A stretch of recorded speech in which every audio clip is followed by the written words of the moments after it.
All right, everyone, welcome to the show, to the forum this evening. We have a 3-hour show that we're going to go ahead and get started. Joining us here live in the forum this evening is our brother, our dear brother, Bobby Hemmitt.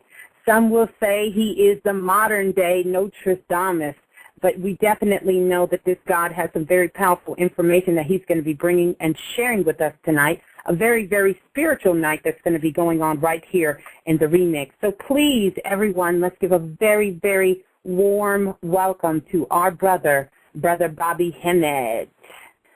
All right. I'm in the house. Yeah. Yes, Finally, yes, you're in the house. Months. Yeah, after months, and people had me dead and stuff. They had the rumors going around. We'll explain all of this stuff because everything is happened for a reason, right. But it all came out and to our benefit, and all. So in this particular aspect, I guess Nostradamus would be a little low on the totem for me right now because what I've been going through was the God process and all of that, and so things happen.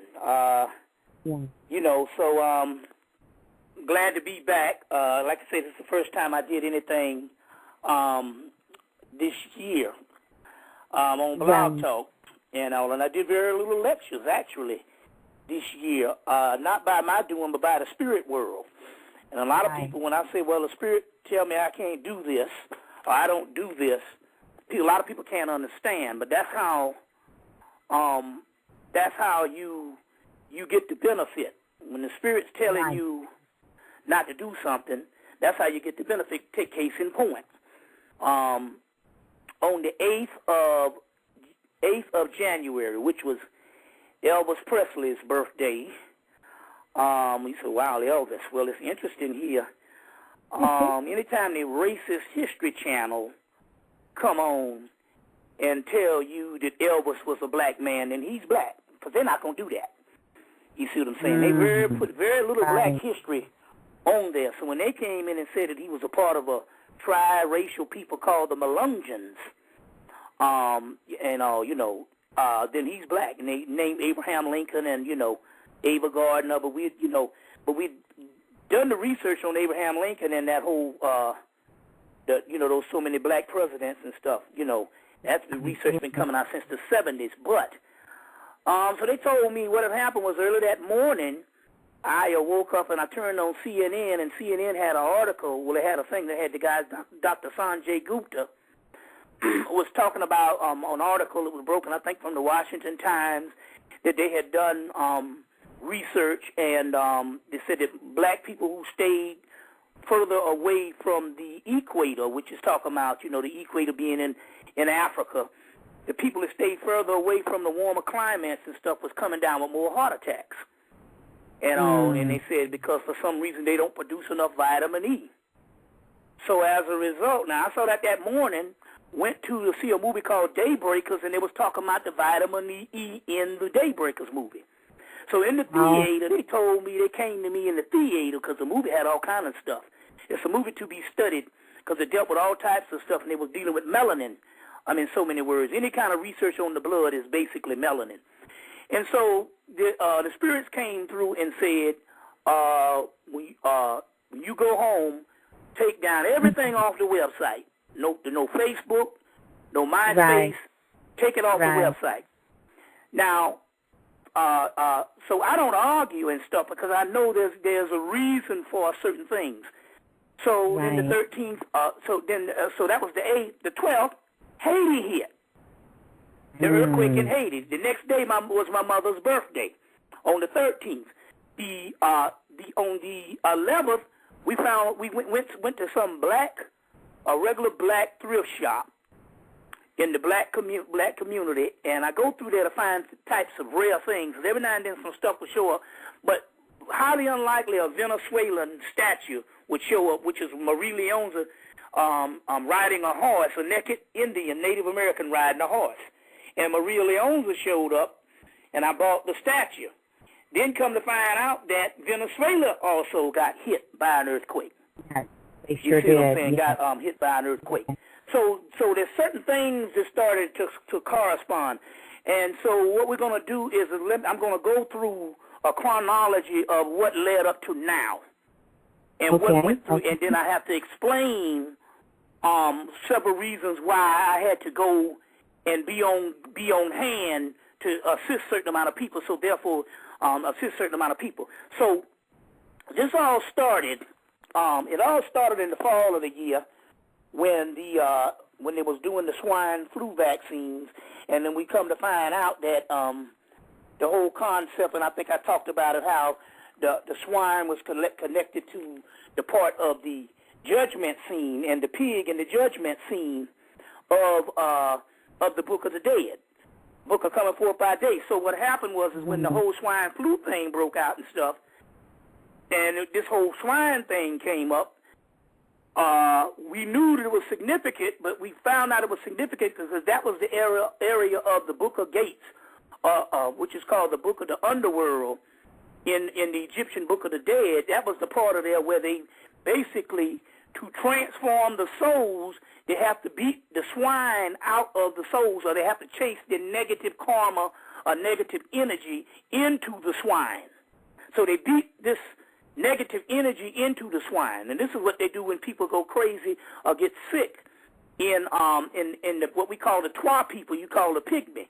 They go get the swine and they beat the if they got a person that went crazy, or a person that's mentally disturbed, they would chase the mental illness into the swine, and the swine goes crazy. Well, it's the same thing happened in the judgment aspect. So if this was going on, then we must say that we were in this part of the judgment. So we must understand the apocalypse, which we understand that particular text, those texts came from, they didn't originate in the Christian, in Christianity. Christianity was basically a composite of ancient texts. That's why you still can't throw the Bible out, because there's things that's in there, because it's a composite of ancient texts from the ancient world, which the new man would have not been able to decipher now unless he got one little comprehensive book. But that's a whole other thing. We'll go into that probably later on. But anyway, that particular revelation, that particular text is an alchemical text, but in the apocalypse it is because they have the same Persian apocalypse that you can also get in a book called Parallel Mythology by J.R. Berlin. And in that Persian apocalypse, the Persian apocalypse is almost identical to the Christian apocalypse as far as the book of Revelations. And they basically shamefully just drafted it and didn't, when you plagiarize something, they didn't hardly change anything. It's unbelievable how close it is in the Persian apocalypse, but you still can find that in this book, Parallel Mythologies. But that apocalypse is nothing but ancient text that came out of ancient Kemet. So it's a later day reworking of the Book of Coming Forth by Day, or what you call the Book of Gates, or the Underworld. And it's a later day reworking of that. But this apocalypse, might I add, is an apocalypse not of the physical world, although we do get glimpses of that mainly in the weather. It is an apocalypse of the soul. So as the physical world is the slowest process for things to trickle down. It starts in the spirit world and it trickles on into the third dimension, but that's the slowest process. That's the slowest route. But as things do happen, and you can see several things is happening in this particular physical world, the apocalypse is going on the inside of us.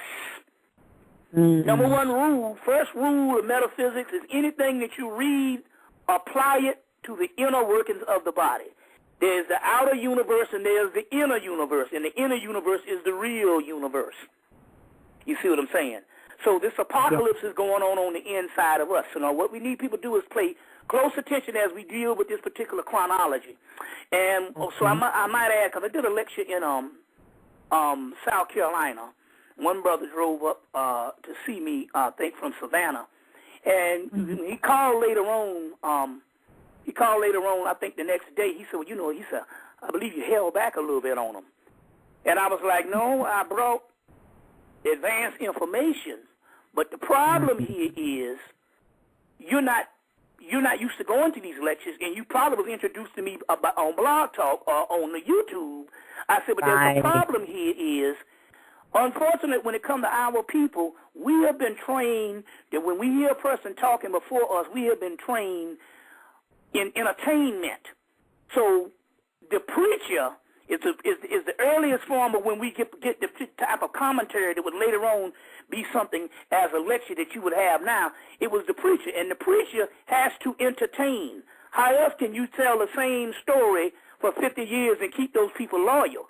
So it's a form of performance, a form of entertainment, and our people don't understand when you're talking about lectures, you shouldn't go to a lecture for entertainment. You should go to a lecture to learn. You see what I'm saying? To learn. And it's a psychological process, because if they went before a white boy lecturing, they would literally be trying to take down what he's saying, because they realize this is not a form of entertainment. But because of a black man with a southern accent, you see what I'm saying, with a southern accent, and somehow, because we have these blueprints in our subconscious that we can't really get rid of, or it takes a while to get rid of, we still look at things as entertainment. So one brother calls and says, yo, man, I ranked this lecture here at number 5. I'm like, number 5? I got 300 damn lectures. What is the information that you get? The ranks here, I see you rating something like entertainment, like this is the best album I did, or the best CD I did. And so that's the problem. We can't learn, and we don't process things because we have not learned how to study. And so therefore, I can say things over and over for 10 years, and the people that's been sitting before me are just be getting it because we don't internalize nothing. So therefore, we have to, and even with this blog talk, you should, even when you go back, you should have a pencil and a piece of paper and take notes. Because when you take notes, you basically work things into the subconscious mind.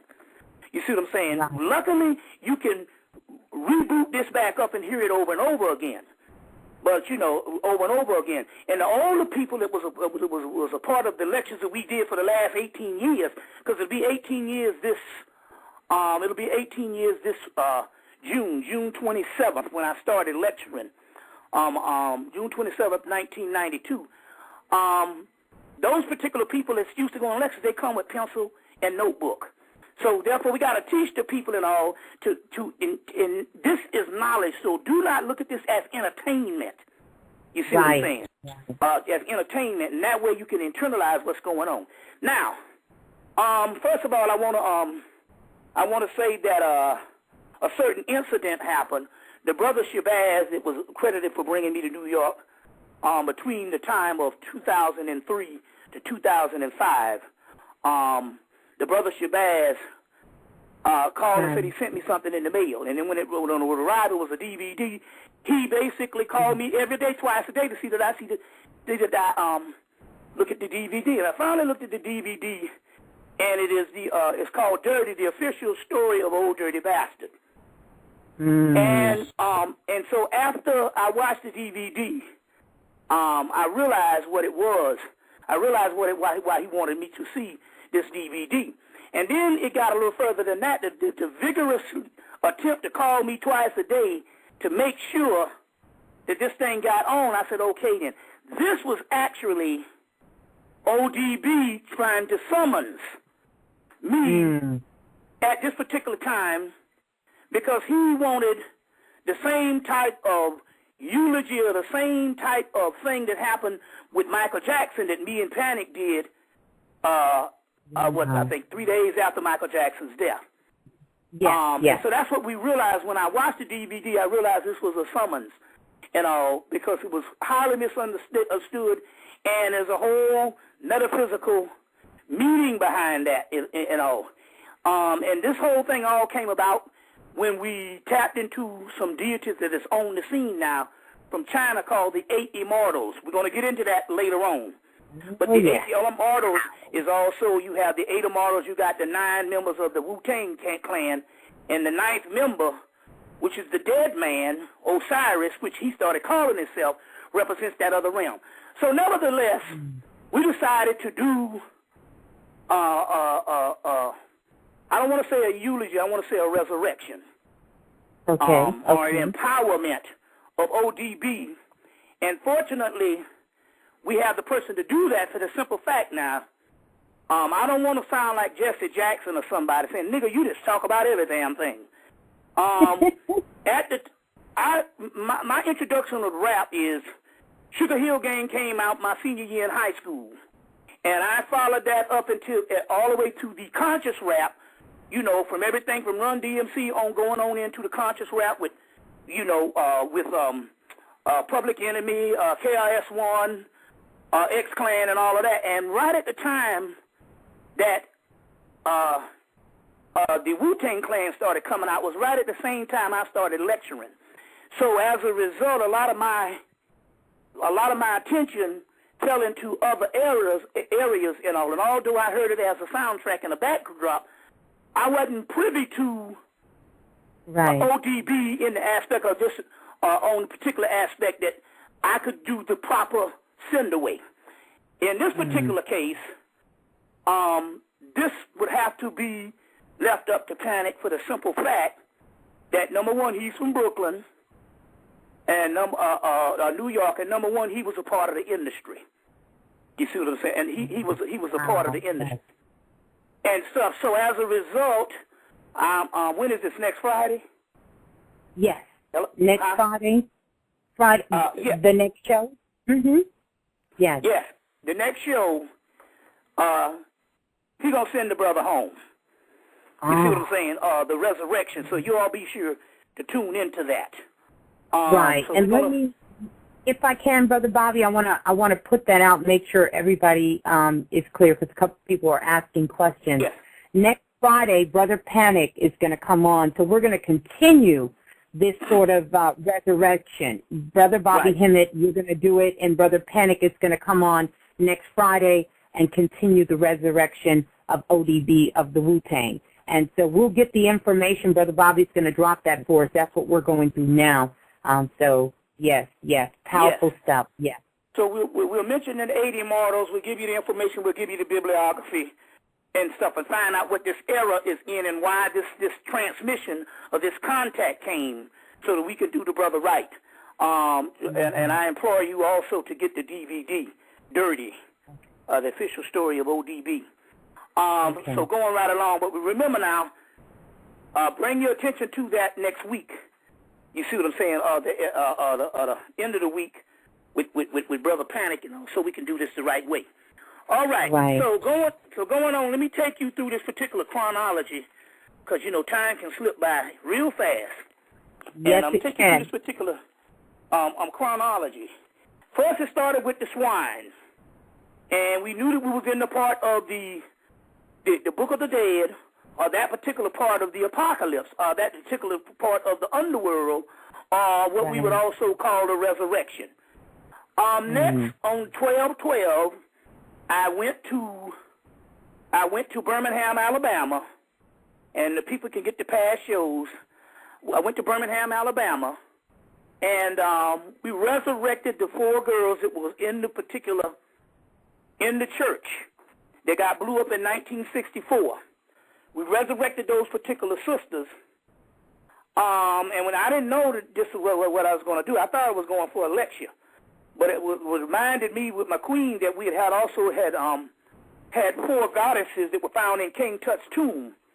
And those 4 goddesses that was found in King Tut's tomb were on standby. And the reason why I couldn't go to Alabama, let's say, for all of the 90s, and it was only an hour and a half away, hour and 45 minutes away. The reason why I couldn't go is the simple fact I didn't have the 4 goddesses that was in King Tut's tomb that also guards the 4 sons of Horus, but they also guards King Tut's tomb, or guards the king, or his sarcophagus, or the canopic jars, or where his organs is put in. And those 4 goddesses is Isis, Nephthys, Neith, and Serket. And so I only got those 4 goddesses in the statues in 2007. So which allowed me to go to Alabama, because I didn't know that I needed the 4 goddesses, or the knowledge of the 4 goddesses. When I got there, we took the 4 goddesses, and we told those 4 goddesses to resurrect those girls. Now pay close attention, because this is one of the crux of what is going on at this particular time. It's very key that you understand this process. I said, so you resurrect these girls. In the process, these girls in turn resurrect you. Well, we'll go back into that later. But I didn't know that those girls were stuck in that church since 1964 for 46 years. I didn't know this until when I got down to Alabama, and the people said, well, you know, it's common knowledge. Everybody ride by the church and see the girl standing up in the church. You know, and so as a result, it was an actual rescue or resurrection. Now, one of the keys here is, and C. Freeman L. used to talk about that, the great master C. Freeman L., that, you know, when you have a violent accident, it was an explosion, or even car wrecks or certain things, you can get, your astral body can get separated from your physical body so fast until you don't know you're dead. You don't know you're dead. So as a result, these girls used to be, people would ride by and they'd just be standing up in the window. So in so many words, we resurrected these particular girls. We resurrected these girls, went through the holidays, but before that, we resurrected them on the 12th. On the 16th, we went to go see a horse show called Cavalia, and they had 8 white horses, and they had several other array of horses. It was unbelievable, but the white horse represents the god Kalki. Kalki is the last avatar of Vishnu, and that particular god, he comes in the realm of Sagittarius. That's where we were at the time on the 16th, and of December. Now this is a couple of days after Birmingham. Birmingham was on the 12th.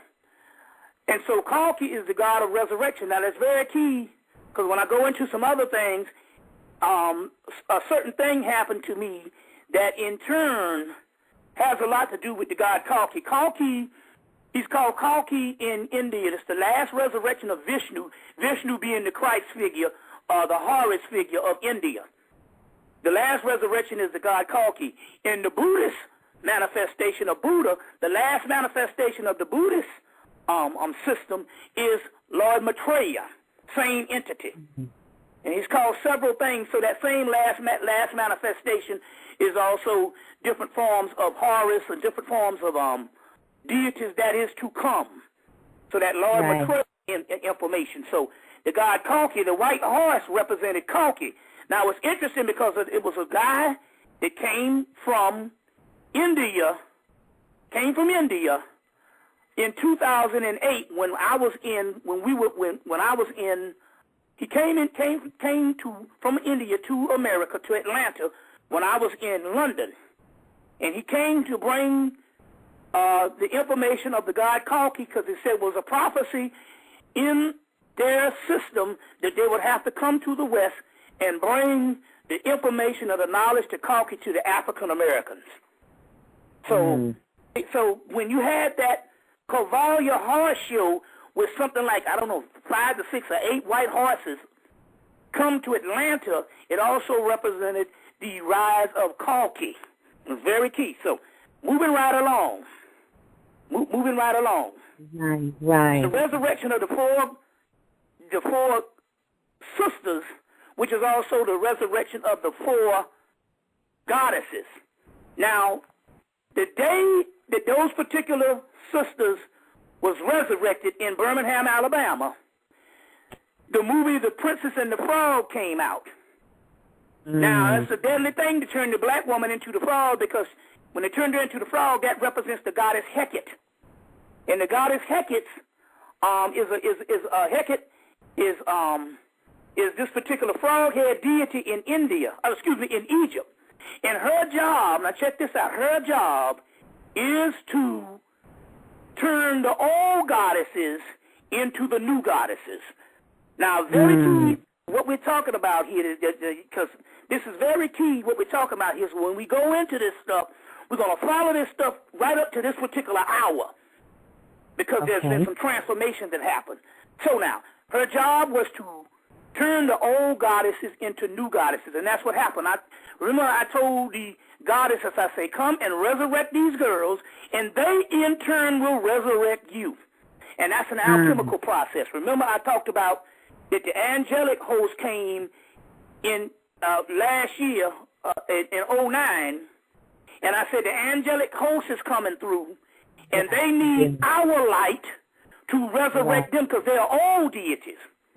So they need our light, which is a new light because it has been shut down in darkness so long until it is fermented as the wine, the vine, the light, the Christ light, which is in everyone.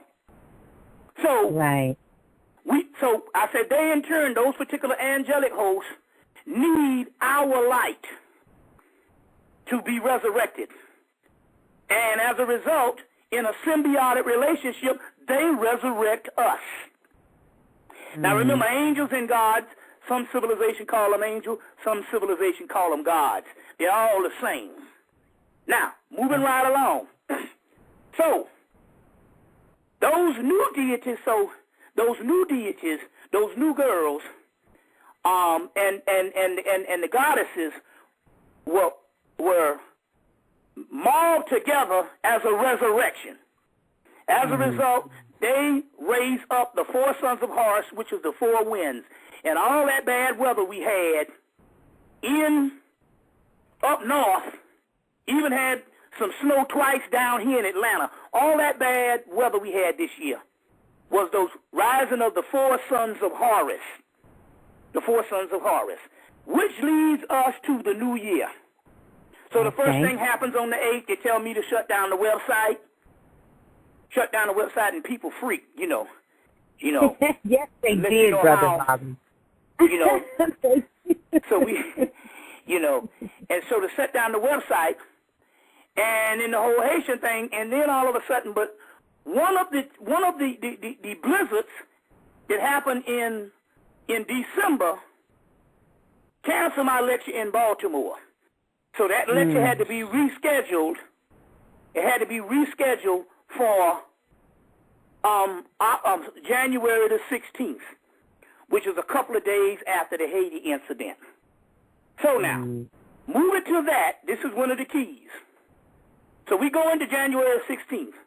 That day in Baltimore, the first thing happened was, let me go back. That Friday, I started getting a little sick. So I had to get on the psychic horn and the spiritual telepathic waves to find out what the fuck is going on. I feel this energy. It was only for a few minutes, but it was like, well, look, these Haitian spirits are very angry, some of them, because they were the same spirits that helped fight in the Haitian Revolution. Very powerful entities. And it was like, well, you have to do something. So so as a result, later on that night, they came through and said, well, about a year ago, you put on the top hat as Baron Samdi and went into lectures and did what you had to do, and you did the whole thing on Baron Samdi. Now, as a result, you put on the hat, you got to do the ceremony. It's just like the movie, the Santa Claus movie. You put on the suit, you Santa Claus. So I went to Baltimore, and as a result, we had to go through a major ceremony. It's on the internet. One of those. It's on one of the DVD versions, and had to do a major ceremony. And as a result, I had to call out over 100 deities. I have a Bobby Hemmitt's DVD list that's also available, and it has well over 100-something deities. So we're going to inquire about that when we go to the infomercial in a few minutes.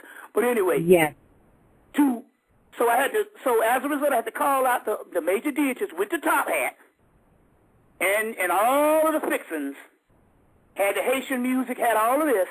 And as a result, I said, what we're going to do, we're going to call out, start with the lowers, and we're going to call out these other deities known to man. And on those particular deities, after we call them out, what's going to happen here is we want you gods to resurrect these souls, as in turn, they resurrect you. So this was not a eulogy that went on. This was a coming together of the souls. And I almost sprang my jaw calling out so many deities. Now, as a result, the next day, I was still in Baltimore. They say, you ain't going to New York to do this lecture next week. Next week.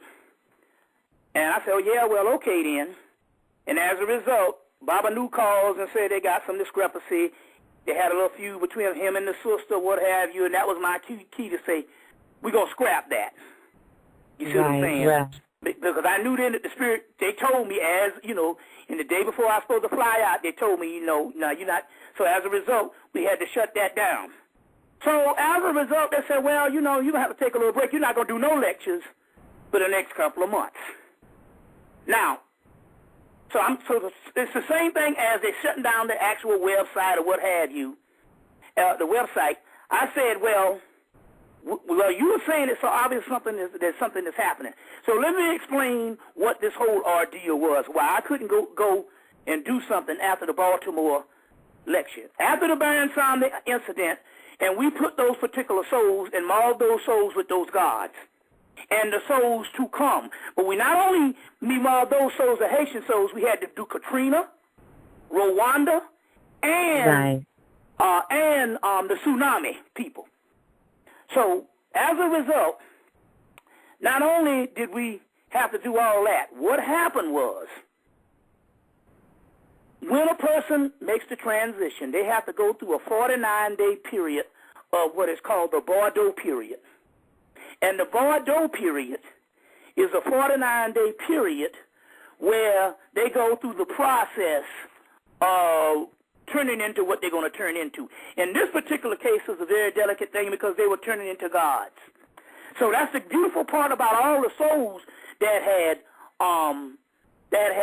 transformed. They have morphed into these particular deities. You get where I'm coming from? So yes. As a result, that's called the Bordeaux period. So as a result, I couldn't go anywhere for the simple fact I had to be online as a form of at this particular time, all the energy was needed for these souls to go through the Bordeaux period. And the only time I got to go ahead to go and do a lecture was last Sunday, last Saturday, the day before Easter, was to do a lecture. So now stay with that, because as a result, we're going to go down to show you what has come of all of this. Okay. And where we are now. But right now, I want to take the opportunity right now to do my infomercial. Yes, and please what I mean do, by that is everybody talked about the stimulus packages. Let me give you an update. One sister down here, brother is in Iraq, and because he took the purple disc. They mailed him the purple disc, or he got the purple disc, or he received the purple disc. As a result, bullets bounce off this cat. You see, so the purple disc is saving people's lives. You see. Yes, I wear mine every single day, every day. Right. And as a result of the centrifugal force of the stimulus package, things are actually happening as far as people are getting their needs met. If only... If you don't get into the process of looking for the monetary fund to come, like you cash a check, the needs will be met. And so this is going. So there's all types of testimonials and stories on the stimulus package. What we have done is added 2 more Moorish seals. There's 2 Moorish seals, and those Moorish seals are seals for riches. And I just introduced a Ganesha Yantra, which is another seal you can put in your wallet. So we got the magical number 8, the Moorish seals, the Ganesha Yantra, and Ganesha, as you know, is the god that is the opener of the way, but he's also the god that removes obstacles. So we have a Ganesha Yantra, and we have all those particular things. We have produced also a picture packet, and this is what I need to explain, because one sister didn't get the concept of what this picture packet was. Those pictures that I had put together, and I mean it's well over 30-something or even more now of those pictures. It's well over $100 worth. If let's say if I was to sell them for $5, there's maybe close to $200 worth, but you're getting them for $50. And this is the key on this. why this picture packet is very important. I'm looking at this thing, and I'm fascinated by it as I'm producing it, because the simple fact, these are pictures that have been in my lectures since the beginning. So they have been acclimated and activated. So when one sister called and said, well, I can get all this stuff, I can go on the internet and I can pull down. I said, you ever heard the Native Americans say that a photograph steals your soul? I said, so those things don't have no power to them. I said, what has power to them is they got to be reactivated. So I said, can you imagine these pictures, the originals of these pictures and all of the lectures and all of those libations I was doing over the years? Can you imagine the kind of power? And then we talk about how those pictures respond, where we go to go to the copy machine and the spirits come into the copy machine. So these things are very powerful. Very powerful. We have those particular ones for $50. So for those particular people, you need to get your angelic stimulus package. You need to get your picture packets, and that number is 678-358-1055. 678-358-1055. Get the access to these particular things, especially the purple disc, because I'm going to go into some things tonight. We're not just doing a lecture just to give you information. We've been doing that for the last 18 years. We're going to go into some pertinent things tonight. And so that purple disc is very important. Those pictures are going to line up. Those pictures are going to line up with the incoming spirits.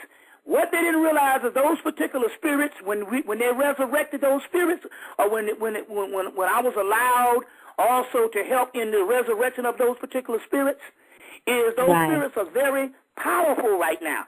To let you know, after the 49 days, I had just went and made a deal to get a $3,000 receiver, a $3,000 receiver, which they don't sell in this country. I had to get it through Canada, through a pawn shop. Had gotten some in from Canada.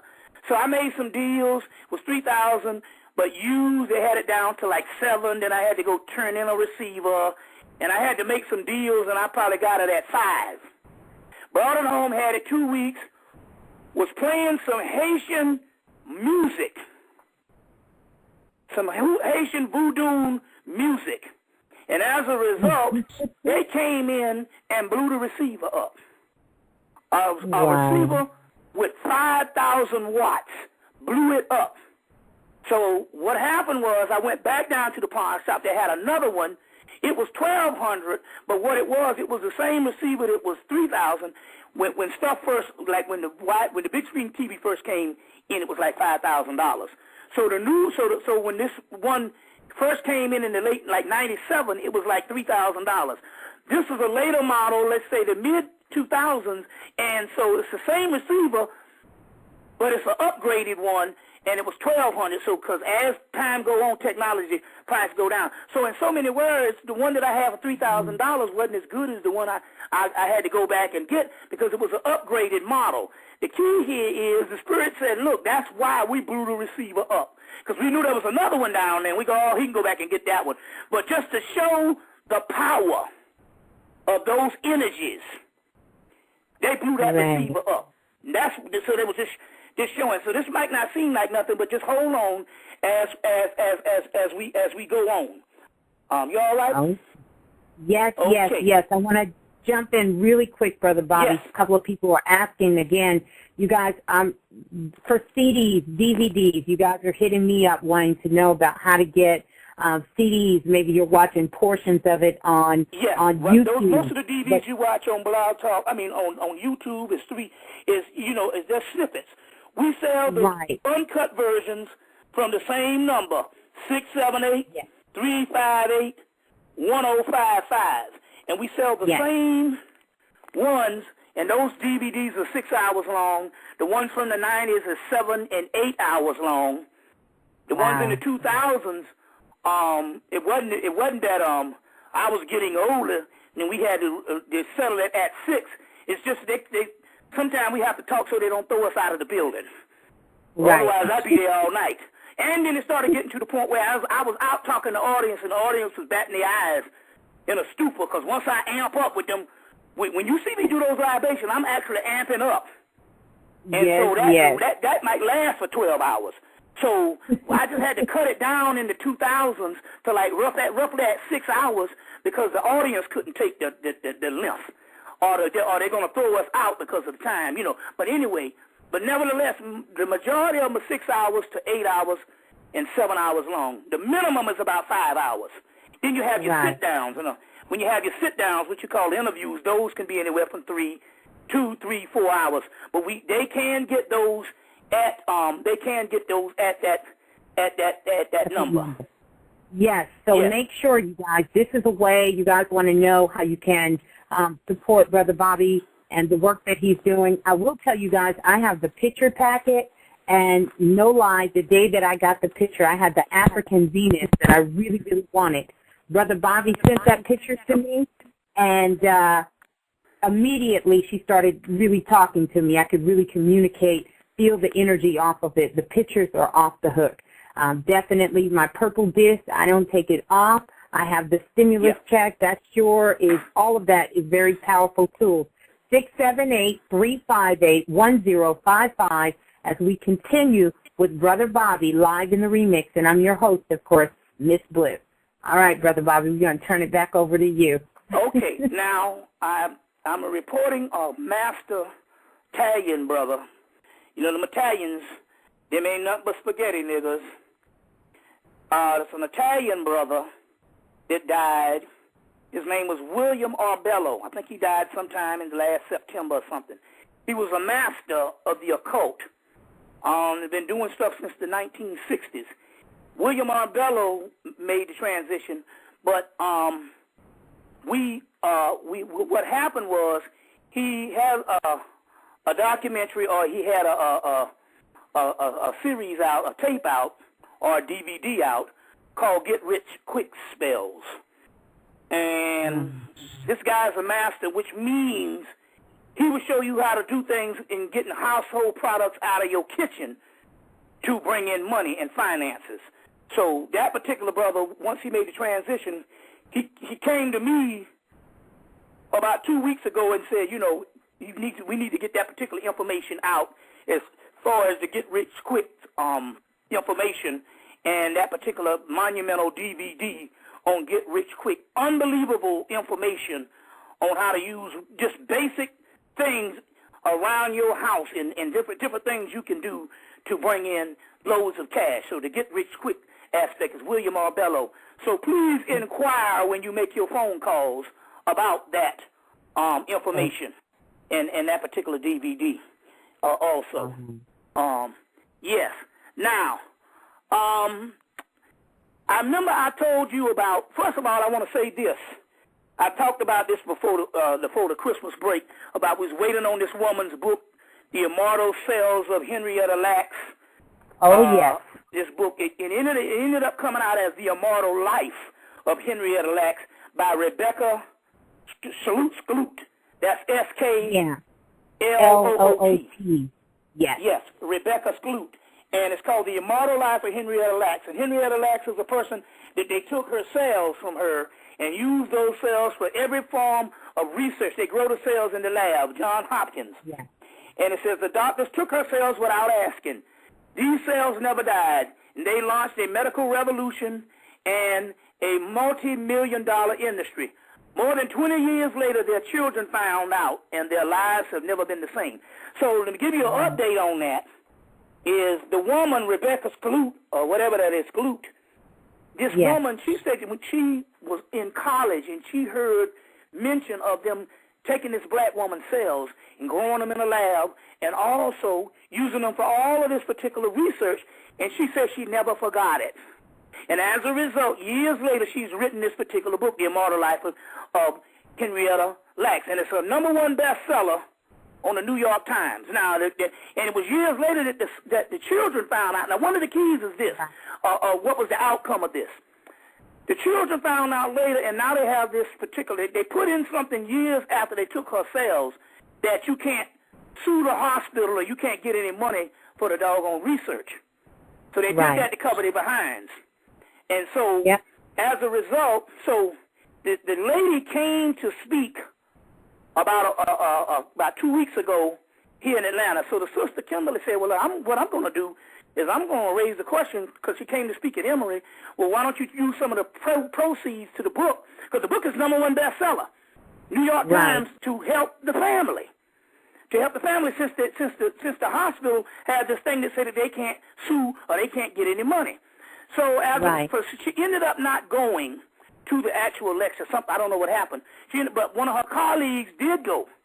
And the colleague reported back to her, said when the girl came, the girl said that she set up a fund for those particular children to start getting money. And she said the proceeds started coming in like crazy. So that is a good ending of a story, that the woman, not only did she write this book, but she also set up a fund so those particular people could get that particular information. And so I just wanted to add that into a follow-up, because we didn't know the whole thing based on her offspring and what was actually going on. Yes. We'll keep going. I got a channel on her, but yes, very powerful story. We're going to keep going, Brother Bobby. And the good part about it, the book was such a #1 bestseller, so now they've already put it on audio. You see what I'm saying? Wow. Put it on audio, which is good. So you can go to Barnes & Nobles or wherever, and you can order the actual audio. That's the good part about it becoming a bestseller. You can just get the audio and, and look at it that particular way. Now, remember I was talking about the god Kalki. Right. And Kalki is the last avatar of Vishnu. Now, you want to get his information, you want to go onto the internet, you want to type in the prophecies of the Vishnu Prana. The Vishnu Prana is where we get this information of Kalki about. Are we still on? Yes, Hello? we are. We are still. Okay, yeah. The Vishnu Prana.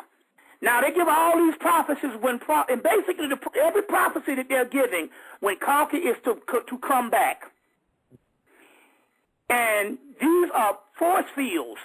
These are streams of energies that can be accessed in all of us. When we feel certain things strange, you see what I'm saying? Instead of some man coming back or some whatever, there's a current, a frequency comes back for those particular people who are aware. So I try to understand how these energies work.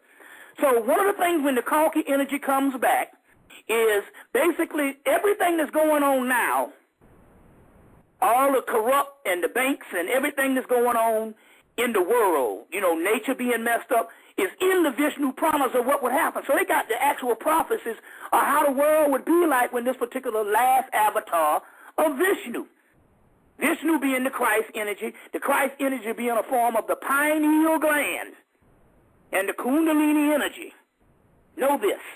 And a current, when the last installment or the last ray or current of the Vishnu's energy comes back, basically the Vishnu Prana is explaining the same stuff you see in the news every day. Basically, that's what the Vishnu's Prana is explaining. But you can go on the internet and download that. There's one part of the Vishnu Prana that I came face-to-face with on the 19th of February. 19th of February, I came face-to-face with this Vishnu Prana. One part, one of the greatest prophecies. Now, in the Vishnu Prana, they say this. They say that in the last days, man will eat the sacred cow. The sacred cow. Now, that might not seem anything to you now because the beef industry runs this country. You understand what I'm saying? But just follow me for a minute here. Say, man will eat the sacred cow. Now, let's say you was in ancient Egypt or ancient India, because in India, they don't eat the cow to this day. Even when McDonald's opened up, they had to sell turkey burgers or lamb burgers. Now, if you were in Hemmitt in the ancient world, and in some parts of the ancient world that later on started eating the cow, if you was in the ancient world, when these particular prophecies that was written, you see, even when they came down even orally, you would think that would be something ridiculous. It would be no different than say, man will eat the sacred babies. You see, right now, if we say they got a group of people that live in a civilization and they eat babies, you would say, oh, this is horrible. Well, apply the same thing to a cow if you was in the ancient world. Are you getting where I'm coming from here? Yes, so when they're saying this particular prophecy, they're not saying this particular prophecy, oh, well, they're just looking and they say they're eating cows. No, they're saying it is the same equivalent of saying man is eating a baby. So, on the 19th, what happened is on the 18th, Spirit told me there was a statue of Urzuli. It was an Urzuli type looking statue, but it was a fountain. And they said, well, you need to go get that fountain because Urzuli needs that fountain to enrich the flow of those particular Haitian souls. So we went and got this fountain of an Urzuli sitting on these lotuses and stuff. And we plugged it up, and the next morning I got up and I threw up, and I started throwing up all day. So I threw up from, let's say, about 10 in the morning to about 1 o'clock that night on the 19th. And I'm saying to myself, well, there's something coming in. I already know this because I know when you go down to South America or when you go down to Africa, when you go to Africa, what they do is when they want you to go on a journey, when they want you to take a spiritual thing where you're going to tap into high information, they give you this root. You eat the root. You throw up everything until you purge yourself and clean yourself out, and there the spirit can dwell. Down in Peru, they got the same kind of thing. They give you this root, you throw up, and you throw up until you can completely clean your body out. So what happened with me, I started throwing up in increments the entire day. So I threw up, couldn't keep nothing down. You see what I'm saying? The entire day, I said, now something is coming in. Something is coming in. So what had happened was there was a current by a god by the name of Apanuk. Apanuk is a deity that is down in Nubia. It's a three-headed lion deity that later on became a form of Sekhmet. He was an earlier form of Set in the pre-dynastic Set, which is the primordial deity.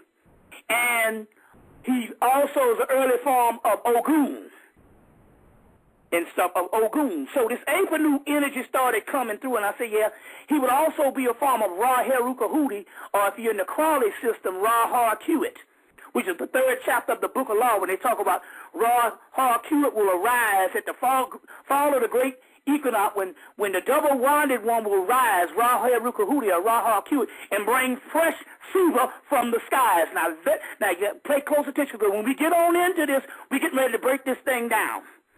So this Ra Har-Kuit energy, which is number 19, a Sekhmet energy, this lion-headed deity that you can find in E. Wallace Budge's book called From Fetish to God in Ancient Egypt. E. Wallace Budge book, there's a picture of a god in Nubia. His name later on is Apanuk, but that's a later translation because we don't know because Budge has said this lion-head deity of Nubia. So anyway, this entity started coming through on the 19th, and I said, yeah, because I've been throwing up. So what happened was, after, let's say about 12 o'clock, I came down with the shakes. It was almost like kicking heroin. If I had ever been on that, I'm quite sure that's how I felt. So I said, okay, I'm going to get off everything. So I said, okay, then we're going to shut down on drinking and everything and just to see what it was. And I thought it was that, but it wasn't. I thought it was the drinking, but it wasn't. Because I don't drink. I can't drink during the day. I only drink during my music. You know, take 3 sips. So it wasn't that. What it was, what we found out what it was, about a month later, I messed around and ate a damn steak and cheese. And came down with the same shakes. So what was happening was, it was saying, what it was, they was purging me of the beef. The beef. Now, what is happening, and everybody tell you, they got, any kind of burger, any kind of beef, all the beef, all of it, you got to get off of it. You see what I'm saying? Because what it is, now it's interesting here, because there's big-ass signs all over the South of Chick-fil-A. Now, Chick-fil-A, they have this campaign, if you ever down south, and they might have them up north, where they have the cow, and the actual cow is trying to give you ways to eat chicken, but not eat the cow. So one of the signs said, now look at this, check this out. When we went to pick up the statue for Urzuli, we was riding back home with the statue the night before, I started to throw up the next day, and there was a big sign said, beef puts you to sleep, or beef beef puts you to sleep, or it makes you sleepy, or makes you sleep. Now, some people will say, yeah, the sluggishness of the beef would be, but no, that's not what was going on. It was a spiritual thing. The beef puts your consciousness to sleep. You see what I'm saying? Now, think about this now. McDonald's can create a turkey burger, or the big three, McDonald's, Burger King, and Wendy's. It's nothing for them to create a turkey burger. They give you a fish. They give you chicken. You see what I'm saying? They could create a turkey burger. You understand what I'm saying? And make a killing, make millions.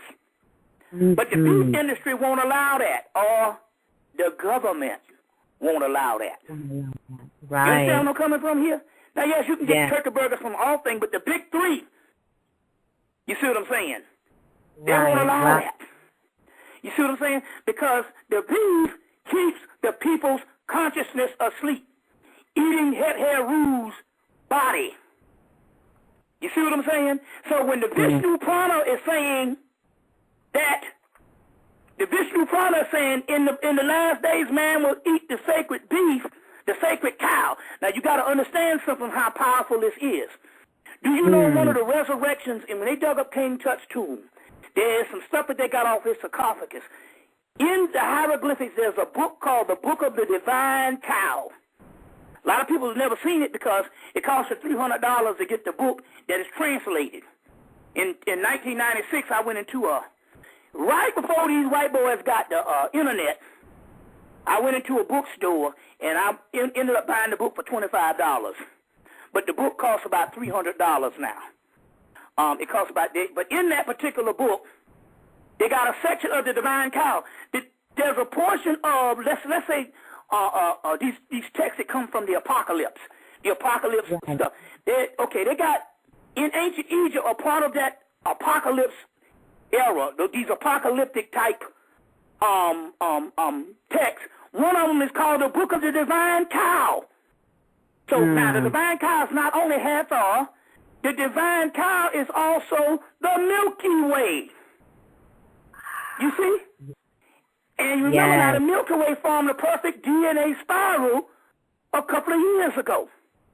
So, so the cow is key. It's essential. If we're connected to the Milky Way and all the gods and all this stuff is all coming together now, and the Milky Way is a part of it, you see what I'm saying? And we also have the prophecy of the Divine Cow and a book of the Divine Cow.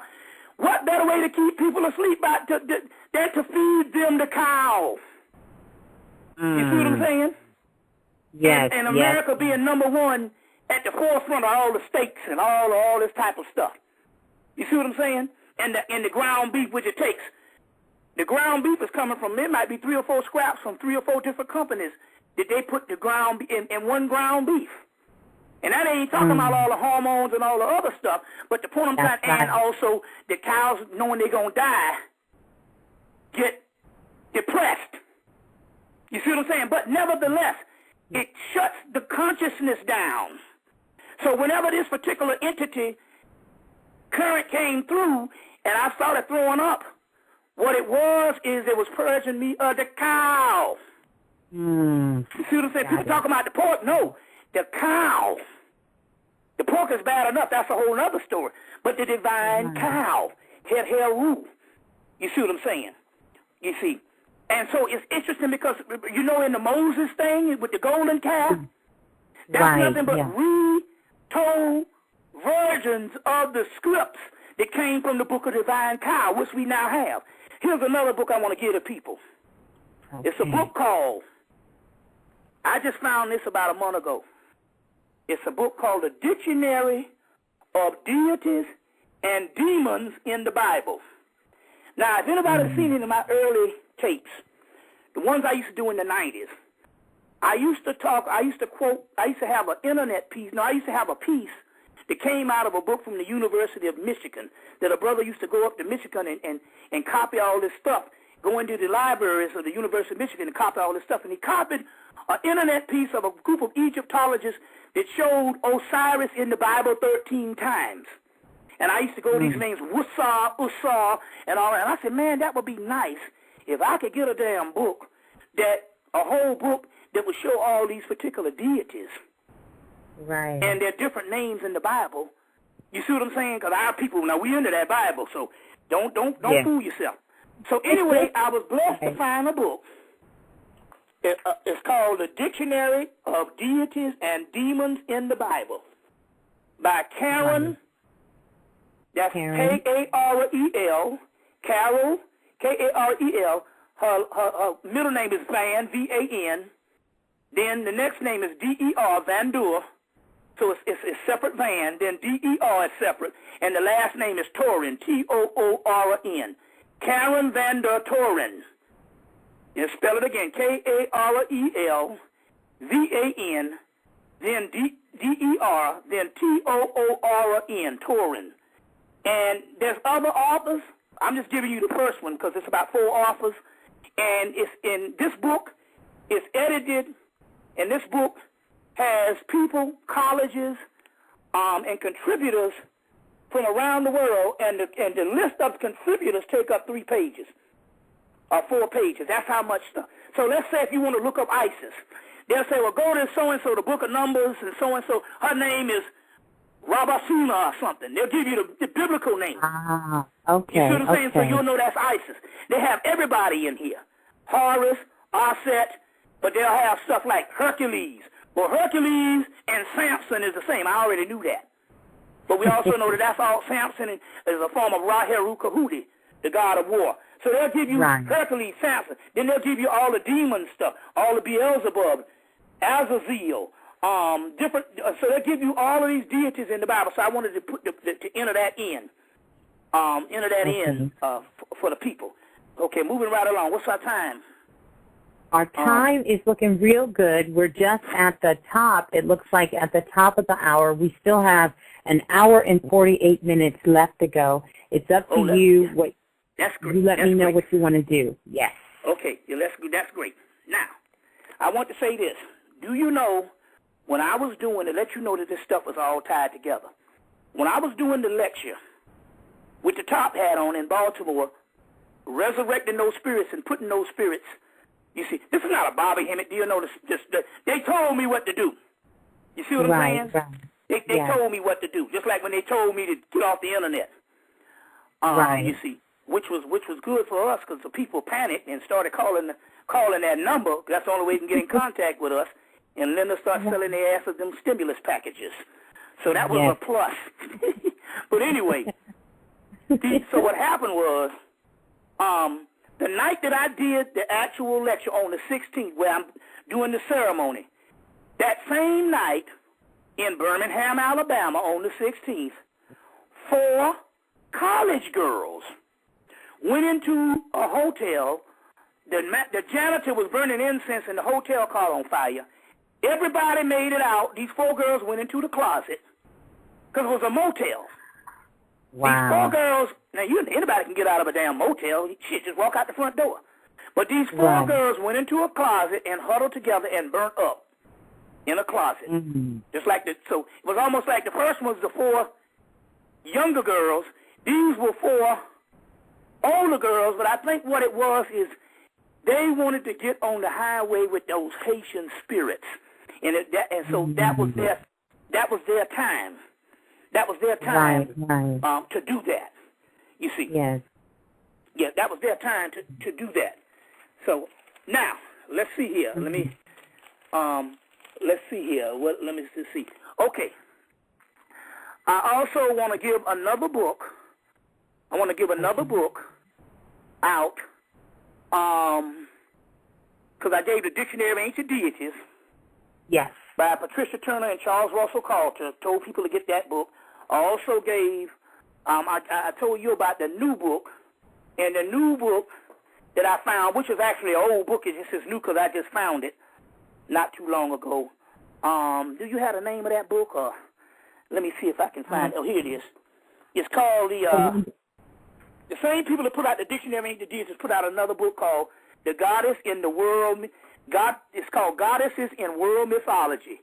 a biographical dictionary, Goddess in World Mythology, a biographical dictionary by Martha Ann, that's M-A-R-T-H-A, then A-N-N, and Dorothy Myers, M-Y-E-R-S.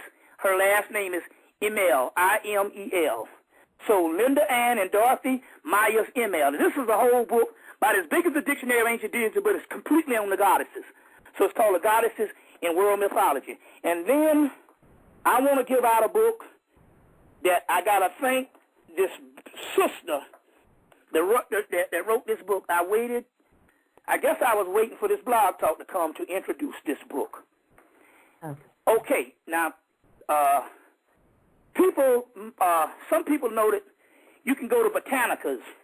Let's say a lot of the African gods and a lot of the Caribbean gods, or a lot of the gods from the Caribbean, South America, and all of those, you can't find them in a lot of bookstores. You can't find them in a lot of these mass books where you go to Barnes and Nobles or what have you. You have to go to botanicas and get these little pamphlets. Right, well, right. I'm glad this is a sister. Her name is Judika Illes. That's Judika Illes.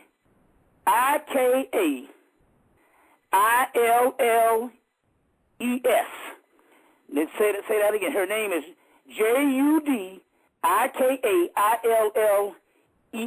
Judika Illes. And she's put out a book called The Encyclopedia of Spirits. And it is let me tell you how many pages in this thing. This is a work of art. I got it and couldn't put it down. It's 1,056 pages of these particular deities. Now she has not only does she has Egyptian, but she would have Vodun. She would have all your Palo. She would have all your South American deities like Macumba, and which would give you Pambagera.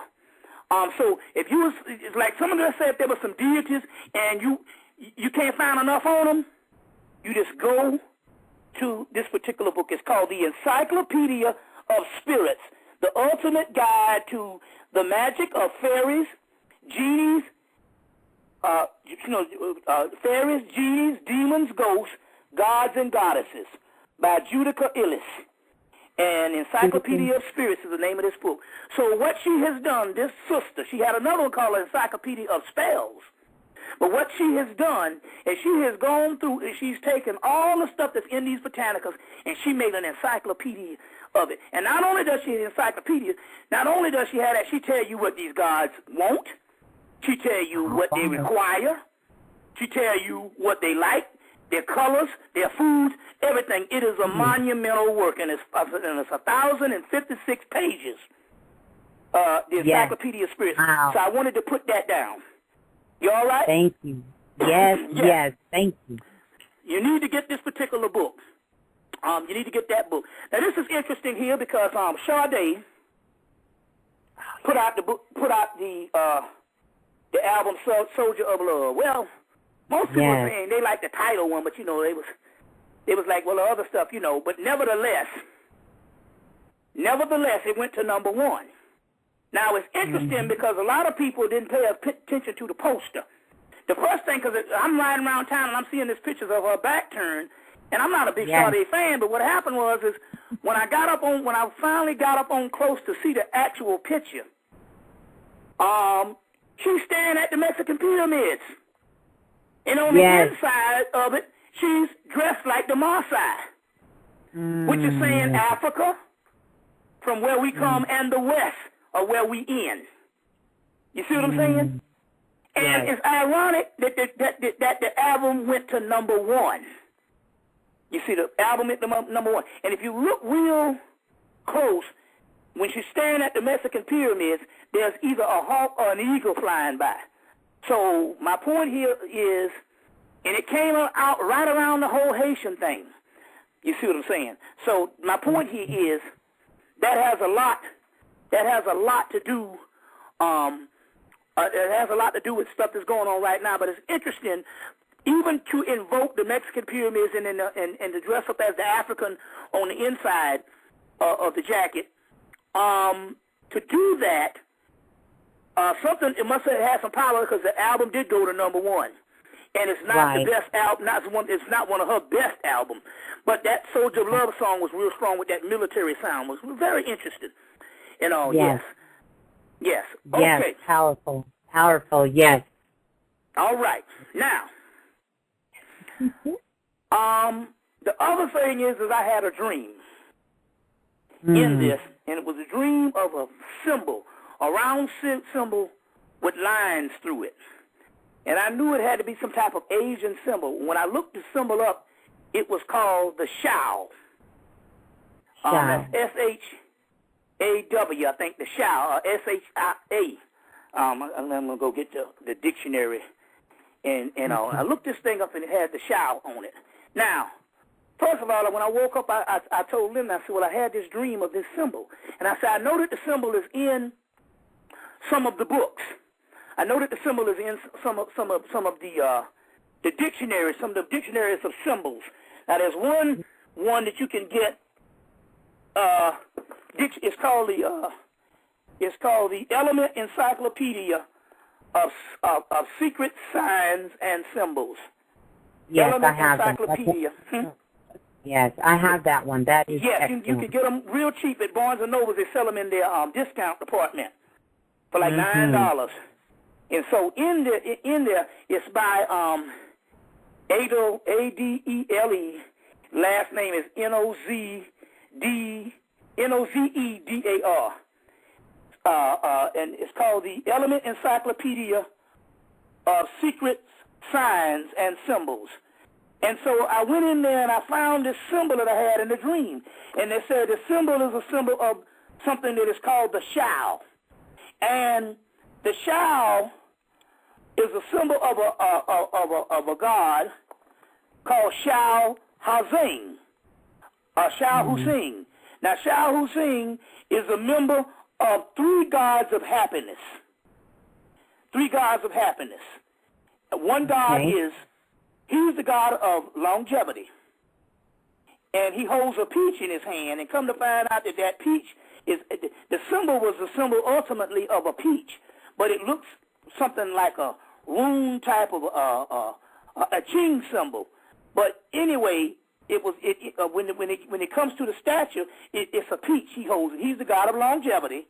There's another god is the god of happiness, and another god we looked up was a god of mammalian. We looked up the word, and the word means like reciprocity. So they call it 3 gods of happiness. And so it's interesting. I was in a Chinese restaurant, and I looked up on the wall, and there was the 3 gods of happiness up in there. And as a result of that, I found a Chinese place, and I bought 3 statues of the 3 gods of happiness. Then all of a sudden, what came about is after I got the 3 gods of happiness, there's another book I got that I read up on them called Asiatic Mythology. And in there, they appeared out of nowhere something called the 8 Immortals. And the 8 Immortals is the realm in which not only the 3 gods of happiness, because the last one was talking about like reciprocity. So there's a god of reciprocity, like that's reciprocity is a Maya type figure. The god of longevity, health, or even immortality, and the other one is the god of happiness, which means this particular happiness is talking about if you were enlightened. You see what I'm saying? This particular joy. Now, then the 8 Immortals showed up, which is key, which ended up leading us to that appeared after the 8 Immortals showed up. This whole old dirty bastard thing appeared because of the whole Wu-Tang thing and how they was connected with the whole Chinese mythology and stuff like that. So to read about the 8 Immortals and the 3 gods of happiness, you need to get a book called Myths and Legends of China. Myths and Legends of China by E.T.C. That's E.T.C. Werner. W-E-R-N-E-R. So that book is called The Myths and Legends of China. Now, there's another book called Asiatic Mythology. It's a big, thick, maybe a 500-600 page out-of-print book. It's going to cost you some money. I got it from the Strand when I was in New York. It's called the Asiatic Mythology hardback, but it's out of print. And these days they're going to charge you. But what you can do is to get this myths and legends because they give you more of the stories and stuff. But the 8 immortals is up in there. And that's the realm. The 8 immortals is the realm and also where we are right now. Not only the 3 gods of happiness, but also the 8 immortals. And the first thing they came through and said, well, remember that you and Panic was discussing about 2-3 years ago that Bruce Lee came through and said he wanted to be raised up as a god. Wanted to be raised up as a god, and all. And they were saying, well, we also was a part of the energies that broke that current through, and all, you know, and was calling for that. And then shortly after that, this whole old dirty bastard thing talks about it comes through being connected with the 80 models, and now we got to resurrect him as the god, and which he started calling himself the god Osiris before actually going to the other side. He was calling himself the god Osiris. Now, two other things we need to deal with. Like I said, get under your music. You see, very key. Get under your music, very key. You see, because obviously they what they do is that's one of the things that they focus on also. You know, as far as your health, if you're separated from your music and separated from dance, your health, that's one of the keys and stuff, is to get under your music and get back into your dance. If that's possible. Possible. Now, another thing that we first of all, at this particular time, and let me start to explain this. Let me start to explain this this particular aspect of what's going on right quick. In 2006, right before my mother, to show you where we are and what's happening spiritually. In 2006, right before my mother passed, she passed on June the 30th. No, she passed on July 30th, 2006. 30 years before, on that same day, Bruce Lee passed. In 1973. So she passed on June the 30th. Now, before she passed, we went down for Mother's Day because the town gave her a celebration. The town and the church and what have you, and they gave her a celebration. We had no idea that this celebration was right on time because she made the transition when she went up in the fire, her own fire, the Kundalini energy, and we talked about that in the lectures. But anyway, went down to South Carolina. So let me show you what's happening. We went down to South Carolina to visit her and go through the celebration before she made the transition on Mother's Day. Came out of South Carolina, and the next day, we got, especially me, I got sick and couldn't understand what was going on. And I didn't put this thing together until last week. And what had happened was, what I had noticed when we went down to South Carolina, the town that I grew up in is not really there anymore. Most of the houses are gone. It looks like it's a pale shadow of itself. It used to look like a little New York, but it would look like a miniature Mayberry. But they had everything, and it was happening. But all of a sudden, the town is wiped off the map. Just about. There's hardly no houses. I'm like, man, this doesn't even resemble the place I grew up in. So now, but the next day, I got sick. And, and had to really fight and stuff and couldn't understand what was going on. And I don't get sick. So whenever I get sick, I know that there's something that has happened on a current level as far as currency. So what happened was, there's a mythology in the Grail mythology and in the Journey of the Hero. Any of these books, the Journey of the Hero, the book, the Robert Joseph Campbell book, The Hero of a Thousand Faces. There's other books on the Journey of the Hero you can get in mythology. There's a book called, so as a result, there's a book called Mythology, The Journey of the Hero by David Adams Leeming. David Adams Leeming, Leeming.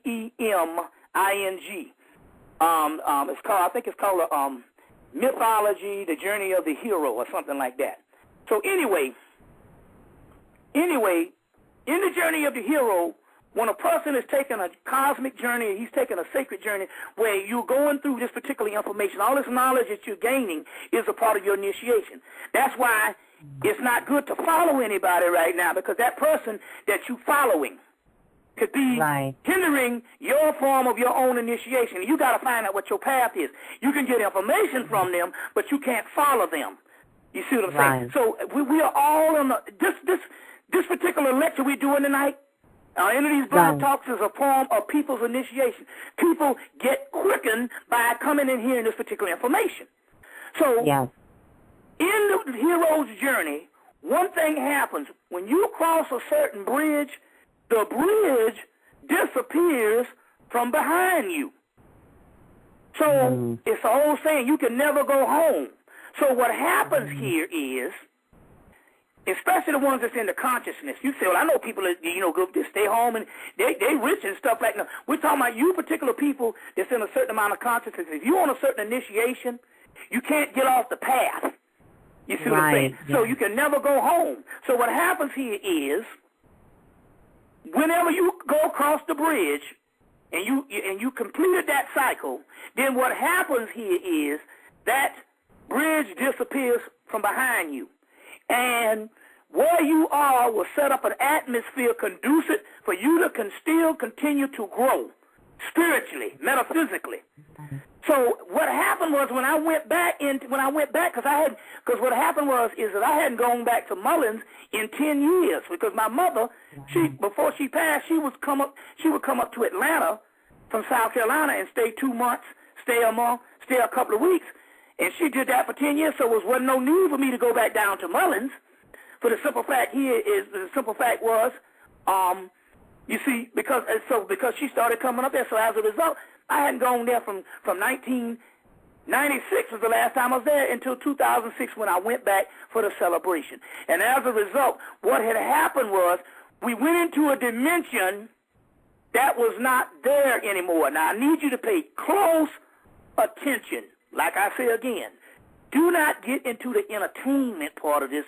You must listen to what I'm saying. Good, you can rewind this stuff because this has a lot to do with what is going on. So when I got sick, it was because I had gone back and dwelled for a couple of hours in a dimension that's not there. Remember, all this is an illusion. It's called illusion, or it's called Maya, and it's also called glamour. We'll get into that in a few minutes.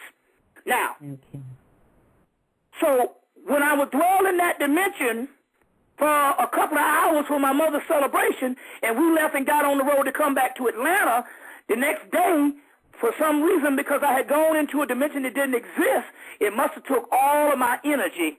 You understand what I'm saying? My energy to go down to that particular level of people that can be there. The only people that can live there is dead people. So as one sister one time, she made the observation, he's conscious sister, she made the observation. She said, well, I went home to Chicago to my parents. She's a conscious sister. This was maybe about 10, 12 years ago.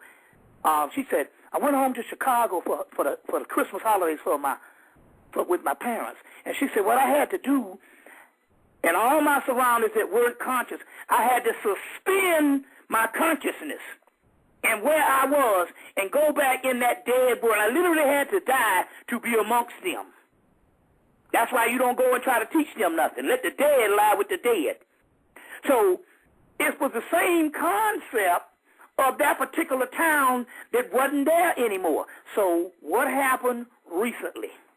What started in a little small town of 6,000 people, well, it's less than that now because a lot of people moved away. So let's say 4,000 people. When I went to Columbia, South Carolina, where I went to school, Benedict College, and where I used to live before I came to Atlanta, when I went back to Columbia, South Carolina, which I've been going there, I used to go every year or every 2 times a year for 15 years to do lectures because that's the biggest city in South Carolina. When I went back to Columbia last weekend, and I did the lecture, got to the hotel that night, spent the night, and got back on the road and came back. When I went to Columbia, South Carolina, by that Wednesday, I started violently coming down with some type of virus, and I started getting sick again. And so Linda reminded me, hey, you remember you went to South Carolina in '06 and the same thing happened? And it's interesting here because her mother died in '07. Right before her mother died, we went to D.C. I had a lecture in Baltimore. Linda's from D.C. Had a lecture in Baltimore. We went, went after the lecture. We stayed a couple of days in Maryland where her mother was from. And we stayed a couple of days, and later on she made a transition the next year. But after coming back in '06, we came back from D.C., we both got violently sick because that was where she was from. You see what I'm saying? So the point I'm trying to make here is, now what is happening? What had happened in Mullins, a little small town that had disappeared from years ago, is starting to happen in the bigger cities. Columbia being a bigger city, as a result, is starting to die. It's starting to die. That's very key because this is an Indian mythology of the triple cities starting to be destroyed. So let me explain to people what's actually going on. What's actually going on. Yes, yes. This is nothing but an illusion. It's called Maya. It's an illusion. And this illusion is sustained by something that is called glamour. So glamour is what the glamour is what makes this illusion, it makes this illusion function. So glamour is what the ego taps into, and when the ego taps into this glamour, it makes this illusionary world that we live in possible to live in based on this glamour. So what it does, it takes something that is nothing, something that is an illusion, and the glamour aspect of that particular illusion, because illusion is called Maya, the glamour aspect of that illusion, what it does, it makes things appealing to the ego that sustains and keeps you locked into this illusion based on glamour. Based on glamour. I'll read a couple of things on what this glamour is in a few seconds. But the point I'm trying to make here is this. This is what's happening. This illusion, because we live in a world, it's the same, the Matrix explained it to you when he said you've been living in a dream world. Yeah. You've been living in a dream world. Now, what happens here is because there really is no physical world, it's only basically what the brain is telling you it is, but the brain is being activated through glamour. And glamour is any kind of appealing thing that's visual, emotional, and psychological. And as a result, it makes this appear to be real. So what has happened here is, when I went back to South Carolina, I went into a world that actually is not there anymore. What is happening here is the worlds are disappearing. It's just that the glamour is still keeping this thing in an apparent state that really doesn't exist.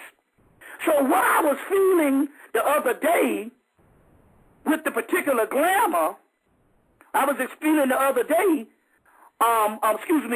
was in actuality, I had gone into a zone outside of my area of comfort or my area of spiritual, because my whole house and my world is set up spiritually. So when I went back to South Carolina, that world is actually disappearing. And all it was illusionary phenomenon that I was dwelling in for a couple of hours. And as a result, my spirit had to go back down to a dead state just to exist there for a couple of hours. And as a result, that's when it caught up to me, that's when I started coming down, because I had to fight all day. I go to war with shit, to make sure that I'm healthy. But nevertheless, this is what has happened. These dimensions are changing, and they're disappearing. So what's getting ready to happen? When I first started off, I said, it takes a while for stuff to completely manifest into the physical. But if these towns, these things are disappearing, then what's going to happen, it's going to, like they say, the twinkling of an eye is going to catch up with the spirit, with the physical world, and they say midday one day, this shit is just going to disappear. And we're on the cusp of that because the simple fact, we have the army, we have the spirits now that is gaining control because of they were able to exit the bodies in an abrupt fashion, i.e. Haiti, Katrina, Rwanda. You see what I'm saying? The tsunami. And as a result, their energies are actually destroying what they call the triple cities of the demons. Now, of the demons, the triple cities. So now, what does it all mean? The demon is nothing but the higher, is the one's own genius. So what is happening here right now is, in any relationship that you are having that is not going right with a person that you are dealing with, you are creating that relationship. So you are creating the world that you live in from inside out. So if you got something that's going on in your life that is either in a relationship, a financial, a meltdown, or anything, you are creating it from the inside out. What you have to realize is what you have to do is change your perception and create what you want from the inner realm. And just basically by seeing what you want to happen, imagining what you want to happen. Because that is the real world. This is the illusionary world, but you are actually being duped by it because you're thinking it's real with the glamour. Only thing you have to do is to go inside and say, this shit ain't real, and what I want to create for myself, I have the ability to do it. Long as I understand that the world that is so tragic for me, I'm bringing it on myself. I'm bringing it on myself. You see, if you're in a relationship and your husband is a slob, and your husband, you see what I'm saying, is an idiot and a demon, you create in yourself what you want your husband to be. So you go in your mind. If you could do this for your wife, you could do this for your girlfriend, you could do this for your friends. You say, well, I'm going to go inside. I want this person here to be this, and I will create this person on the inside of me what I want it to be on the outside of me. And guess what? Your husband, your friend, your contact, your workspace, everything will change based on you have the ability to create it. That's right. You get where I'm coming from here? Because this is an illusion. It's all gone now. It doesn't exist anymore. You see? Right. So let me give you some things of what glamour is. And so glamour is until I get to the crux of what I'm really here for and tell you what it's all turned out to be. You're going to be blown away by this. But glamour. Now, glamour of physical strength.